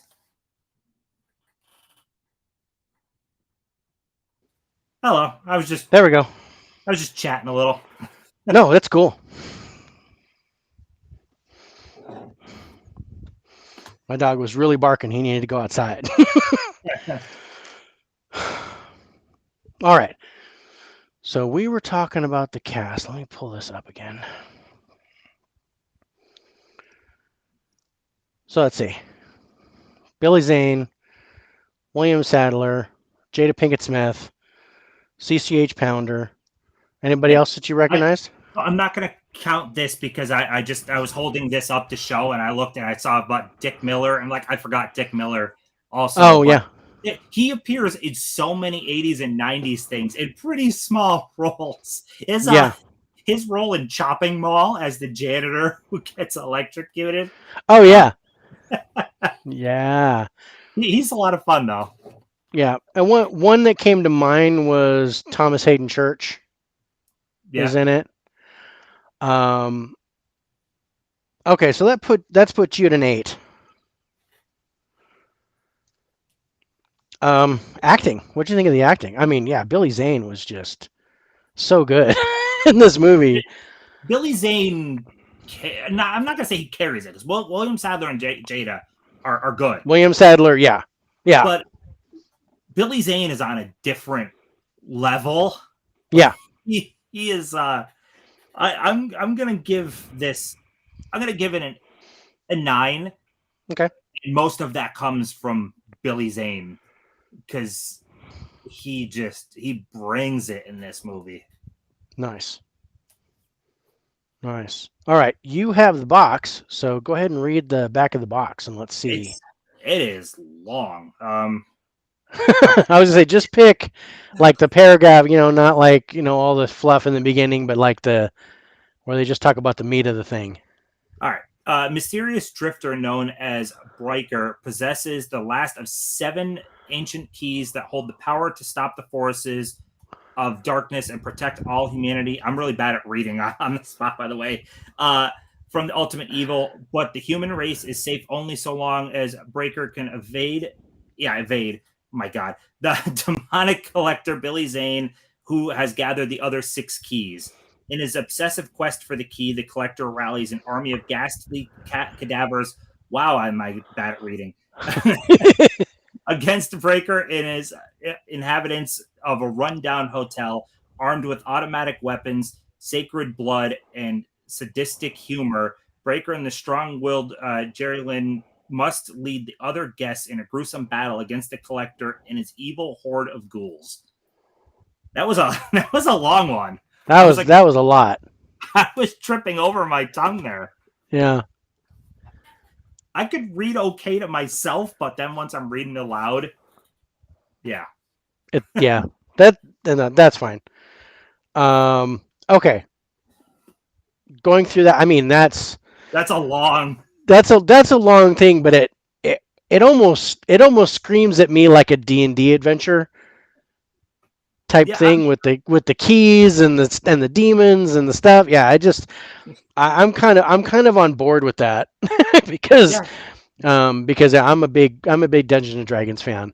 So what would you give that plot if you didn't know anybody that was in it?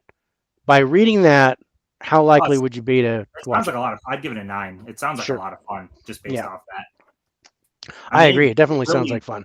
they really lay it all out there. Like they summed up the whole thing pretty well. 2 freaking paragraphs. Hmm. Yeah, that was a lot. There was a lot in there. Yeah. I read one for an animated movie where I was like, holy crap, this thing goes on forever. The back of this box is awful, and it was And so small print. I had to get my magnifying glass out, and I was like trying to read the darn thing. Um, luckily, I got to leave off the 3rd paragraph because then it starts talking about the people and the special features. I don't right? need that now. Yeah. All right, Dell. See you later. Thank you so much. Um, all right. So the ending of the movie. What would you give that on a 1 to 10? Uh because the way they laid it out really good for Jada to take it over. I'll give it an 8. Okay. It's a solid 8. All right. Good score. I, William Um, Sadler is like the main good guy and then passes the torch to Jada. It works out pretty well. okay. Um, and the story. So how do you think the story works? This is one. There's some holes in the story. I'm gonna just. I could drive a truck with some, to some of the holes in the story, but that's not the point of the movie. I don't necessarily care a whole lot about it, but did it answer all my questions? Sure, but yeah, this is one where the story is not the strong suit of this movie. It's not, at least for me. I don't know what you thought about the story, Tim. it, it's fun and it's serviceable. Yeah, like I said, it gets you where you need to go. It's, you know Yeah, what, I'm hungry. I'll get Denny's and I'll be full. It may not be exactly what I wanted, and it may not be like incredibly tasty for the story, but it was, it, the, it the got the story is a good reason to get Billy Zane to be an awesome bad an guy awesome bad guy. Yeah, and to have a showdown in this hotel with awesome special effects. Like the special effects in this movie are special effects are great. good. Yeah, Yeah, they're really good practical effects. But yeah. yeah, it's serviceable. It's a 7. Okay. It was let's say this was 1995, and the special effects in this movie were really good for Really that good, period. yeah. I was really impressed. Um, okay, so I have this listed as a horror comedy because I mean it really kind of crosses genres a bit, Oh yeah, it's I but mean just like the Tales from the Crypt in general, a yeah, horror and it's a horror comedy. comedy. Yeah, it Yeah, could be, you could play it either way. But I went with the main genre as horror because I like with the demons and all that.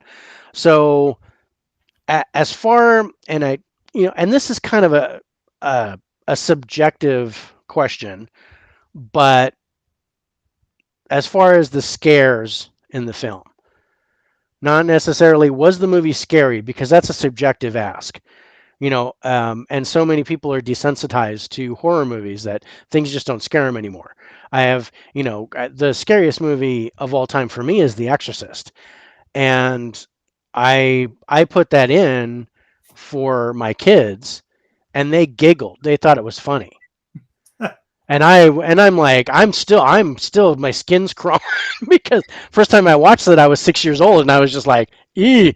Um, so to actually say, I don't want to say scary, but the scares in the movie, like the things that, there's a separate score for jump scares. We're gonna pull out the jump scares separate because I did like that, the jump scares in this. Um, but just as far as scary in general, creepiness with the demons, how scary did everything look? I don't yeah. want to ask you if you were scared in the movie, No, it's but not. it's Yeah, not a no, scary movie. It's not no, it's supposed to not. be, It's but I just would say most of it would come from like it's a bloody, gory yes, movie.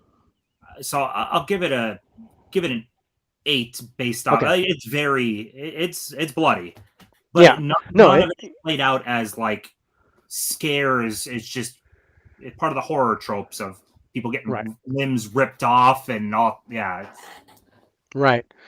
And then as like I said, from off the scares, I pull out the jump scares as a separate category, and I do that because the jump scares are a little bit different because these are the ones where like you're walking along and then all of a sudden a figure appears behind him and you get that little ooh, or the trash can falls over and a cat comes out, the false jumps and things like that. You open the drawer and there's a hand, um, things like that. So how would you rate the jump scares in this movie?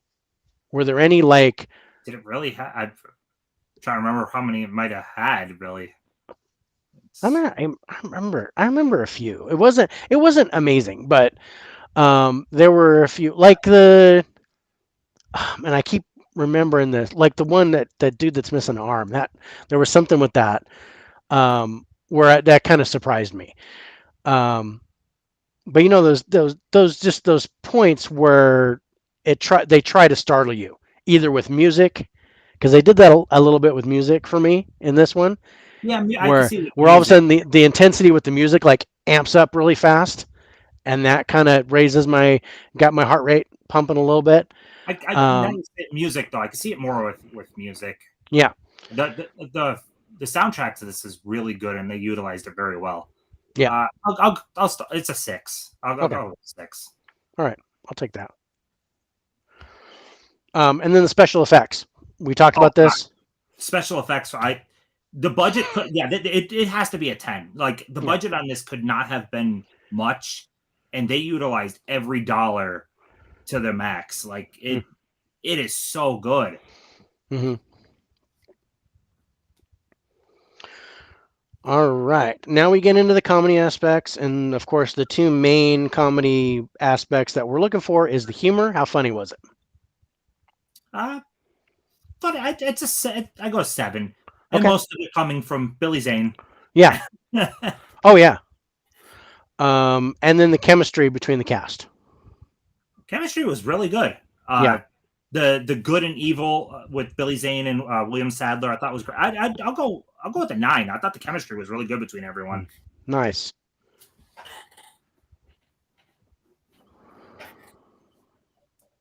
It's so cool. William Sadler got to be in this, and he was in the very first episode of the TV show.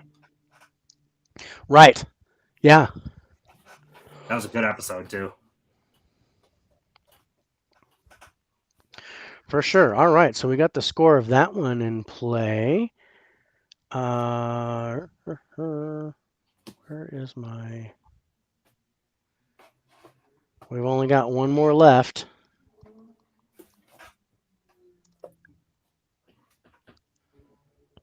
Saving Audrey for last. Saving Audrey for last, and that was just completely at random.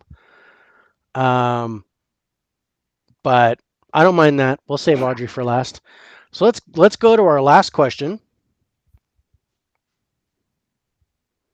And question 5 of the Hi-5 hot seat is, what does watching movies mean to you? This is just like, um, what is the thing about watching movies that always gets you? Why do you not necessarily collect physical media, but why do you watch movies? What's the driving force for that? Main thing would be escapism. Tune out the real world for an hour and a half, 2 hours. Just go into a different world with different people. That would be the main thing. Sometimes it's also for learning. I not necessarily learning, but expanding worldview. So obviously documentaries, but even watching something like Hate You Give, I thought was just kind of eye opening. So when you watch Okay, certain types of movies, it's like it gives you a different viewpoint that someone like me wouldn't see. So yeah, either escapism or just kind of expanding worldview a little bit. nice. That's good. Great answer. All right, fifth and final movie. Audrey Hepburn and George Papard and Breakfast at Tiffany's. This was another surprise. I had to dig into my archives and grab the VHS of this. Um, Oh wow, the VHS. yeah. Um, I have this set. I don't have the separate. I'm hoping the 4K comes.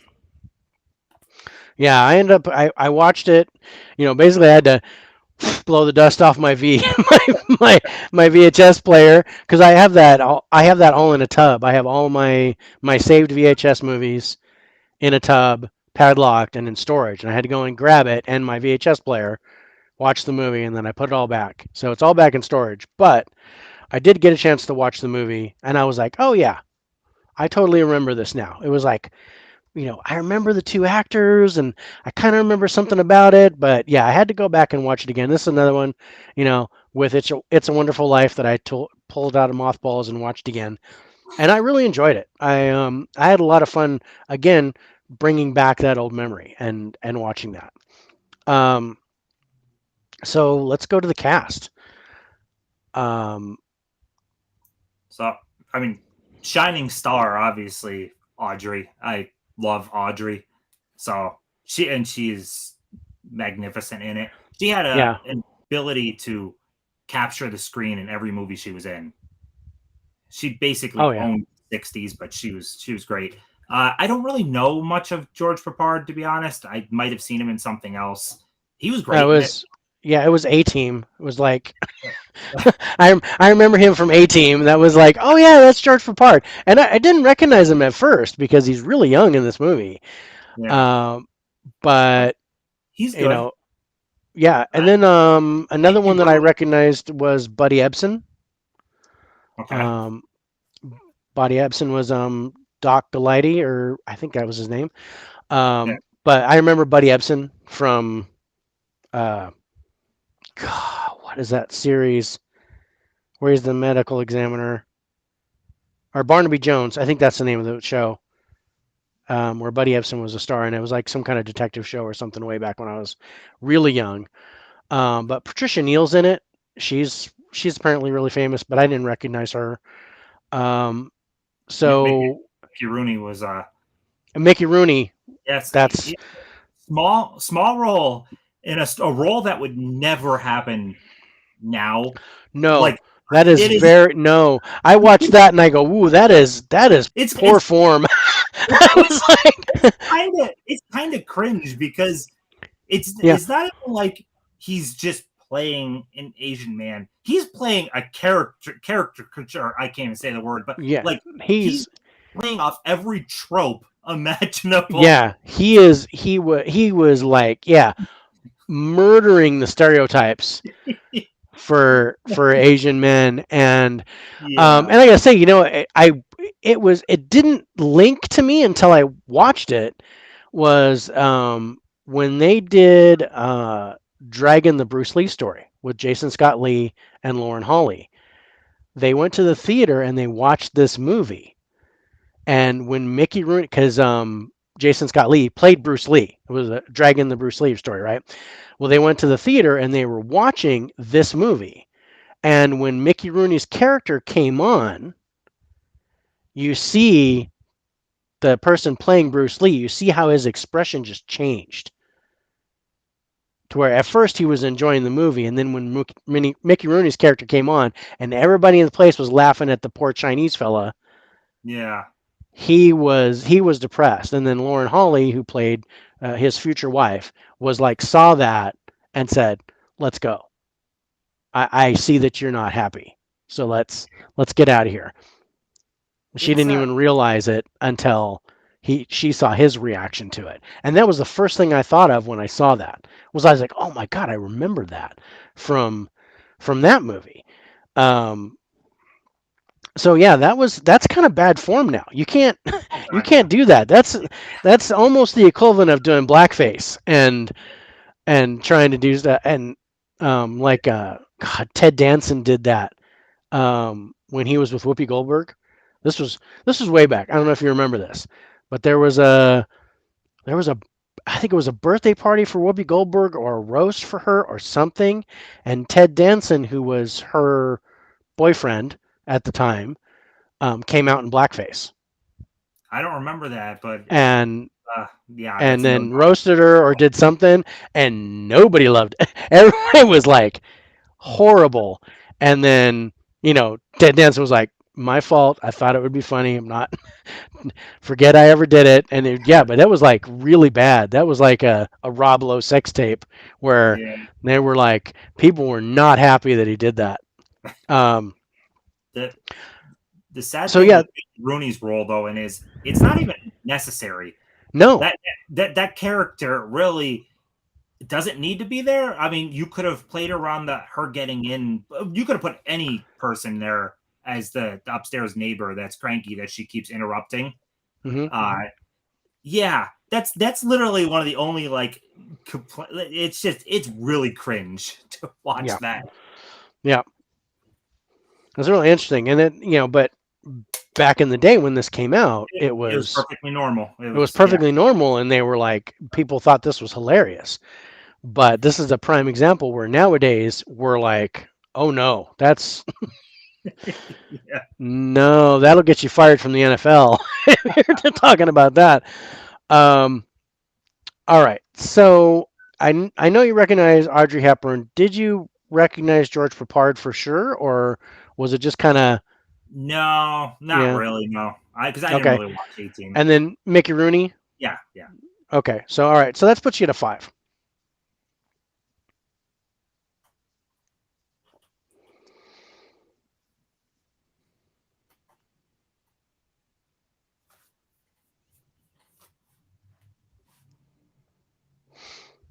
Okay.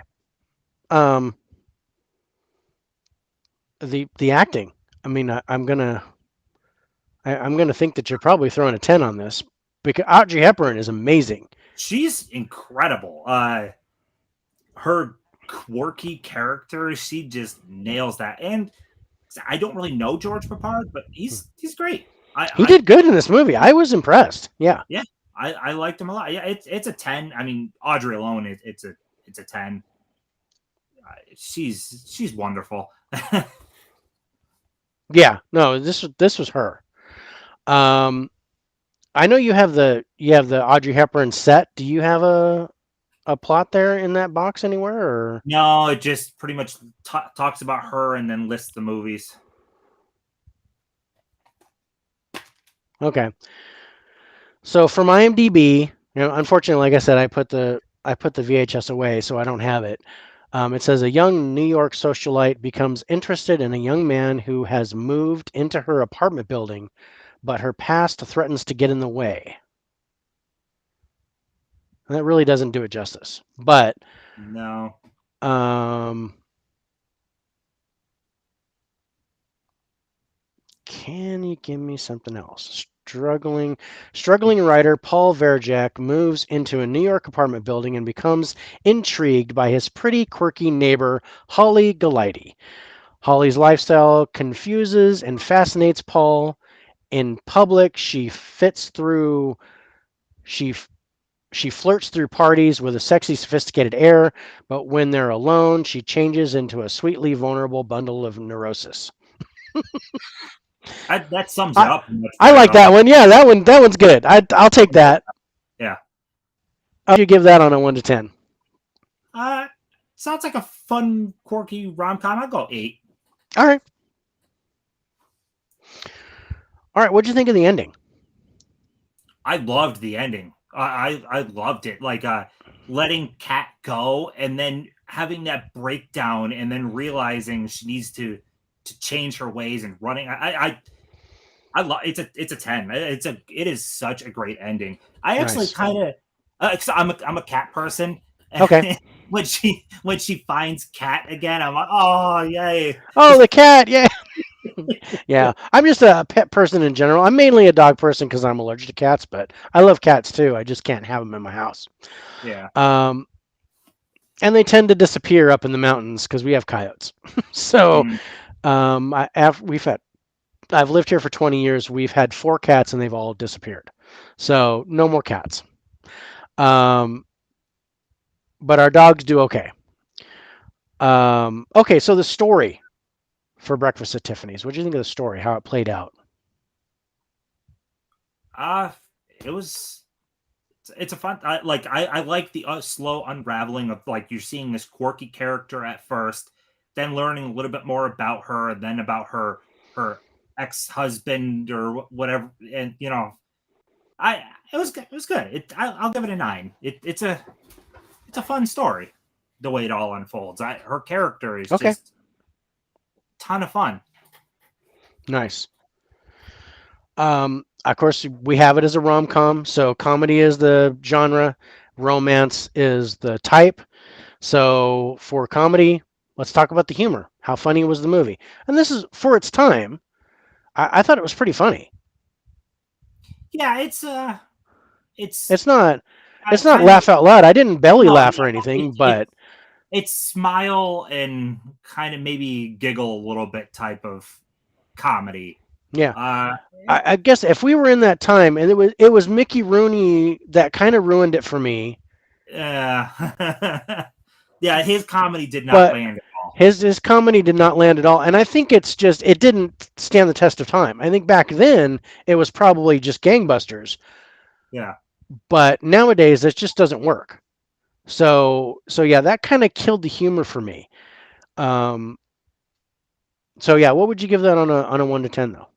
For I'll give it a 7 with, and all of it's really based off the quirky things she does. yeah, She was a great character. yeah, yeah. I think one of the things that I enjoyed was how George Papard's character, he was trying to be serious, and she was quirky, and he was trying to understand her, and you could tell he's like his brain's working. Where he's like, I don't know where you're going with what you're doing, and I could just see his mind is like, I don't know what she's doing. I don't understand. Yeah, It just that kind of caught me. That made me laugh. It wasn't supposed to be funny, but George Papard made me laugh because he was so puzzled by her, and you could tell that he was just like, I have no idea what you're saying. It's almost like he didn't get her part of the script. So when she said something, it was like he was caught off guard with some of the stuff that she was saying, and I enjoyed that. I thought that was funny. I did Um, also really like him trying to work his way around the party in her apartment, yeah, having to like crawl on the floor essentially. So that was actually pretty funny. yeah, nice. Okay, so the chemistry between the actors. Oh, the chemistry was great between them. especially between the two leads. Yeah, I'm it totally was. down for that. Yeah, it was great. Really, no. I mean, there's only a bunch of side characters. Otherwise, the chemistry between them is. I'm gonna go. I'm gonna go at 10 just because Sure, they were fantastic. nice. And the script. Dialogue is I think the fantastic. dialogue is fantastic. And again, this is one of those where special effects can't save it. Yeah, It's gotta be dialogue and it's gotta be emotion. So it's gotta be acting and script. It's gotta do this. yeah. Um, so yeah, 1 to 10. What would you give this?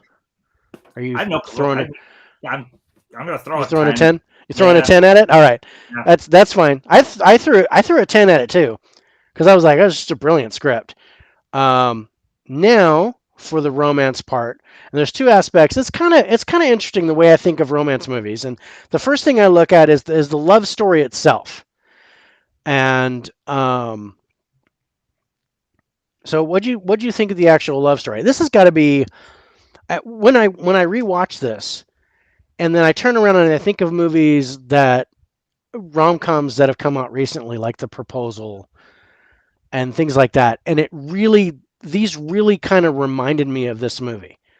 So the new movies, it's almost like any new rom-coms that have come out, I mean, in the last Inspiration. 10 years are really they really kind of took this model Yeah, and use it. And The Proposal really came to mind when I watched it, where because Sandra Bullock's character is really quirky and weird, and Ryan Reynolds is trying to figure her out, and then they end up falling in love, and that was kind of like, oh, that kind of reminds me of Breakfast at Tiffany's, because I watched this and I'm like, dude, The Proposal is almost exactly like this, only a little bit more modern, and no white guy trying to be Chinese. Um, so, um, so yeah, what do you think of the love story on a scale of 1 to 10? it. God, I feel like I'm doing hell You or high can water here. you can throw a 10 at it. I don't care. It's I love the way that they meet, and then her climbing up to his apartment, and just the slow falling in love, but she doesn't want to fall in love with him. Like Hmm. it's great. It's a 10. All right, It's give it it's a 10. 10. Do it. And then the second aspect of a romance movie that I like is the turn, and this is the point where one or the other or both finally realize that they're in love with the person. Like what you just mentioned, where Audrey Hepburn's character was like trying not to fall in love with this guy, and then she finally just kind of gave in. And that's like the turning point where all of a sudden, because usually you get guy loves girl, girl standoffish, girl turns around and loves guy, but guy's like, oh, she kind of gave up on me, so I'm out. And then they come together at the end with the huge like, we're in love, yay, and then fireworks go off. So that's where the point in which you see both of them realize that it's going to happen. And what did you think of that moment? I'd probably go more like a go at 9 on this, just because Okay. that moment doesn't happen without the her ex fiance cutting ties with her after getting arrested. So like it really took a jolt for her to realize. But it is a marvelous movie. Good.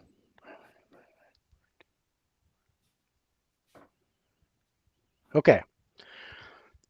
I will tell you that you have a tie between two movies. So we've done your 5 movies. Um, coming in at number 5 with an 81 is Demon Knight. That was your lowest score. I kind of felt Yeah. like that might be. Yeah. I you I know I kind of felt that too. It wasn't like not like it's a bad movie. It was just kind of like I, I um I love it because of it's a ton of fun, but yeah. like it's not like an amazing movie. It's a ton of fun. I have like nostalgia for it. So Yeah, I it's favorite versus best is what it is. To where it's like yeah this is a favorite, but it's not necessarily a great movie. It's just one of your favorites to watch. Where if it comes on TV, you're just gonna leave it on and watch it. Um, so yeah, I totally agree with that. So your number four is Hell or High Water with an 85, Damn, wow. I felt like I was throwing a lot of tens at that one, but wow. right? But yeah, that was like I said, I figured you'd be surprised with that. But with the Yeah, you threw a lot of tens in the beginning, but then you were sevens and eights for the that's last true. five. So then you were kind of dropping it. But yeah, that comes in at in fourth place with an 85. So you have a tie in second and third. So Breakfast at Tiffany's and Ferris Bueller's Day Off both get an 88. Which one would you pick over the other to watch right now? Ferris, because Oh, of the nostalgia of growing up watching that like crazy. great. Okay, so Breakfast at Tiffany's gets third place. Second place is Ferris Bueller with an 88. Both get an 88. Your top movie, It's a Wonderful Life, with an 89 out of 100. I'm definitely good with It's a Wonderful Life being the top one though. Sure, This is a wonderful movie. that was great. Yeah, that was fun. I loved your scoring on these. You were in the 80s for all of them. Um, and I'm not going to give you my scores, but my number five was Demon Knight. Number four was Breakfast at Tiffany's. Number three was Hell or High Water. Number two was It's a Wonderful Life, and my number one was Ferris Bueller. Ferris. Yeah. Um, but yeah, that's it. We're done. What'd you think? That was a lot of fun. That was yeah, that was good. I'm curious how it would work for like not necessarily all time favorites, but stuff you kind of like. You know what I mean? To be Yeah, like more critical on movies that you don't that you're necessarily. that you're like, yeah, we're Yeah, yeah. It's interesting because yeah, it's I enjoy like doing like all the movies I watch because I'm more critical of those. When like I said, I recently watched Ambulance and a few other ones. I can be more critical of those because I don't have the nostalgia. They're not my favorite favorites where I'm like, oh, 10. yeah. Um, but yeah, like Ferris Bueller, I was just throwing tens at that. I was like, I I feel like if I did the first list, Jurassic would have. I felt like I would have just thrown a 10 at literally every single thing. So it's good yeah, I didn't pick those just because I would have been like Ghostbusters. I would have been throwing tens like crazy. Also, yeah. That's what Alex did with Geeks and Flicks. He threw tens at Ghostbusters all day long. yeah, But it was great. And then with Turner Fan, it was Into the Spider Verse. Um, with Nate from Nate Flicks Reviews, he threw a lot of tens at Jurassic Park. I think that was one, and Alien. Those were his two. That were his favorites. My son was Ferris Bueller and Stardust. I think was the other one that he threw a lot of tens at. Uh, but yeah, no, and this is fun. I like to turn around and and this is something that Alex and I are going to do next week, where we're just going to pick sci-fi movies and we're going to score sci-fi movies with the same aspects. So then you can actually rank them all in the same type of thing, because they're all sci-fi genre, and then I'm going to just pick, separate the type, just make it all sci-fi instead of separate like alien invasion and futuristic and time travel and things like that. yeah. Um, all right, but yeah, we're done. So, do you have anything coming up Uh, on the books, Tim? Anything coming up soon? I got a couple of videos I'm working on, but they're not ready yet. So I nothing to specifically say right now. Just I'm sure there'll be a video soon. All right, cool. I can't wait to see that. As far as the 4K lowdown is concerned, I've got an unboxing that'll come out probably tomorrow. The boxes are behind me over my left shoulder. I got one more coming in tomorrow, and then I'll do an unboxing. Next Tuesday will be our top 10 Tuesday with Turner Fan 77. We're going to discuss our top 10 comedies. So look for Ferris Bueller to be in that, at least on my list. Uh, and then on next Thursday, I'm doing the Sci-Fi High Five with Alex from Geeks and Flicks, at 6 p.m. Pacific, 9 p.m. Eastern, where we're going to just talk about sci-fi movies. Moon. Moon, oh, Moon's so good. I didn't pick that, darn it. I would get Um, so many tens at Moon. oh yeah, Moon's great. Sam Rockwell was just that's the one thing. The only thing I probably wouldn't is cast, and that's just because it's There's just not really much Sam cast. Rockwell. There's not Yeah. much of a cast in it. Kevin Spacey's Um, great though as the robot though. oh yeah, oh yeah. Um, and then let's see, on the 1st of July, um, Turner Fan 77 and I do an end of month thing where we talk about all the movies that we bought for June. And then we do what's called Take Two, where we pick two out of everything we bought to recommend to other people. So hopefully you guys can check that out. Great stream, guys. This format is really enjoyable. Have a good night. Thanks, 100. I really appreciate it. You have a good night.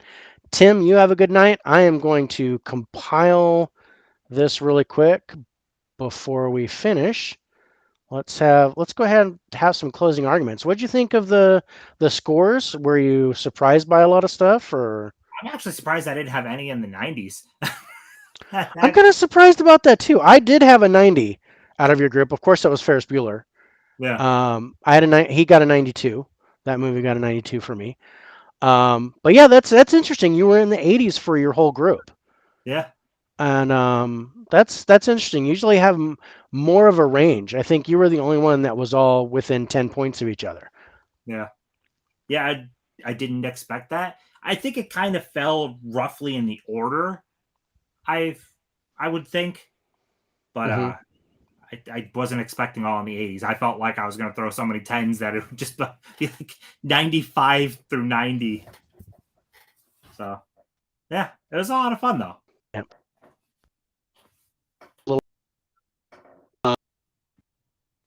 I'm glad you enjoyed it. It's fun for me too.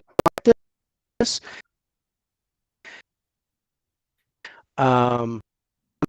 my jump is done because I I'm and sort of losing you and here. here are. I told you while this thing is compiling because it's taking. Uh, let me start dropping my other stuff here.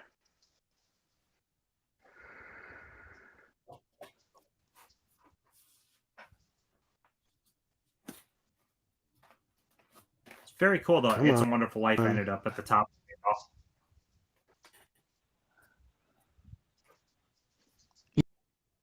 Yeah,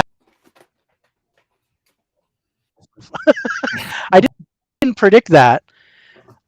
For you, I kind of thought you'd be Ferris Bueller, but I'm not exactly too surprised that it was It's a Wonderful Life at your top spot.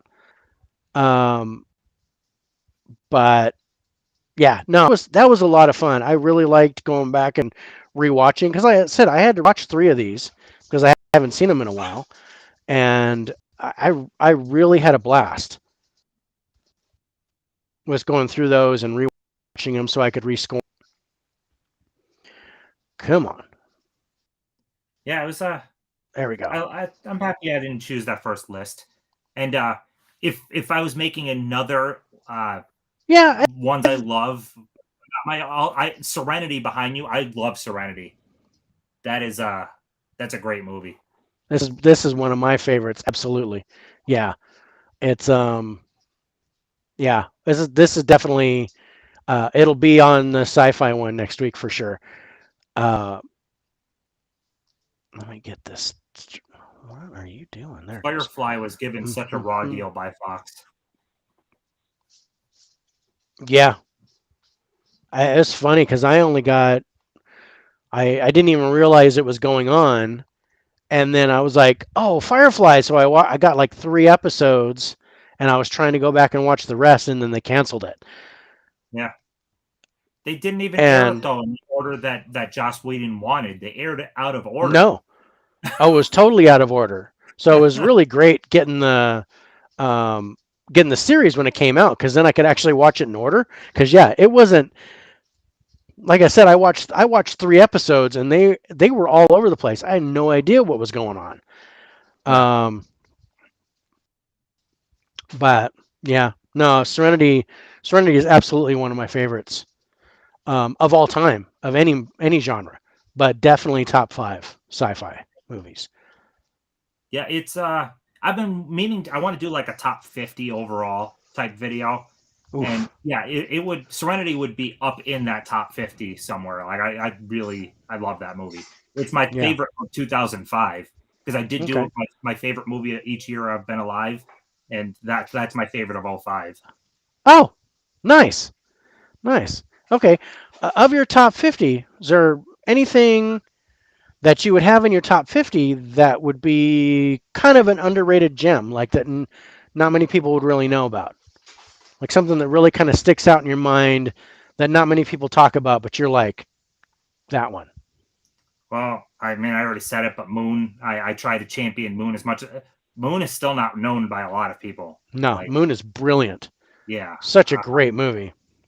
so I try to champion that movie as much as I possibly can. That would be a pretty high up there movie for me too. I freaking love that movie so much. Nice. Yeah, when I asked that question, the first one that popped into my mind, because there's a movie that I love to watch, and this is one of those things where I know the movie is not great. It's got a bunch of like has been and never were actors, but it's got a really big cast, and that's Southland Tales. Oh, Southland Tales is good. It's weird as hell. It's weird as Good. hell. I watched that thing like a half a dozen times before I really got a full understanding of of what was going on. But I love that movie. I can't stop watching that movie. Yeah, I've got so many copies of that film. Um, the new Arrow one. I bought the new Arrow Blu-ray. I've got Yeah, that. Um, and I love the slipcover on that. That's really neat. yeah. Yeah, All right.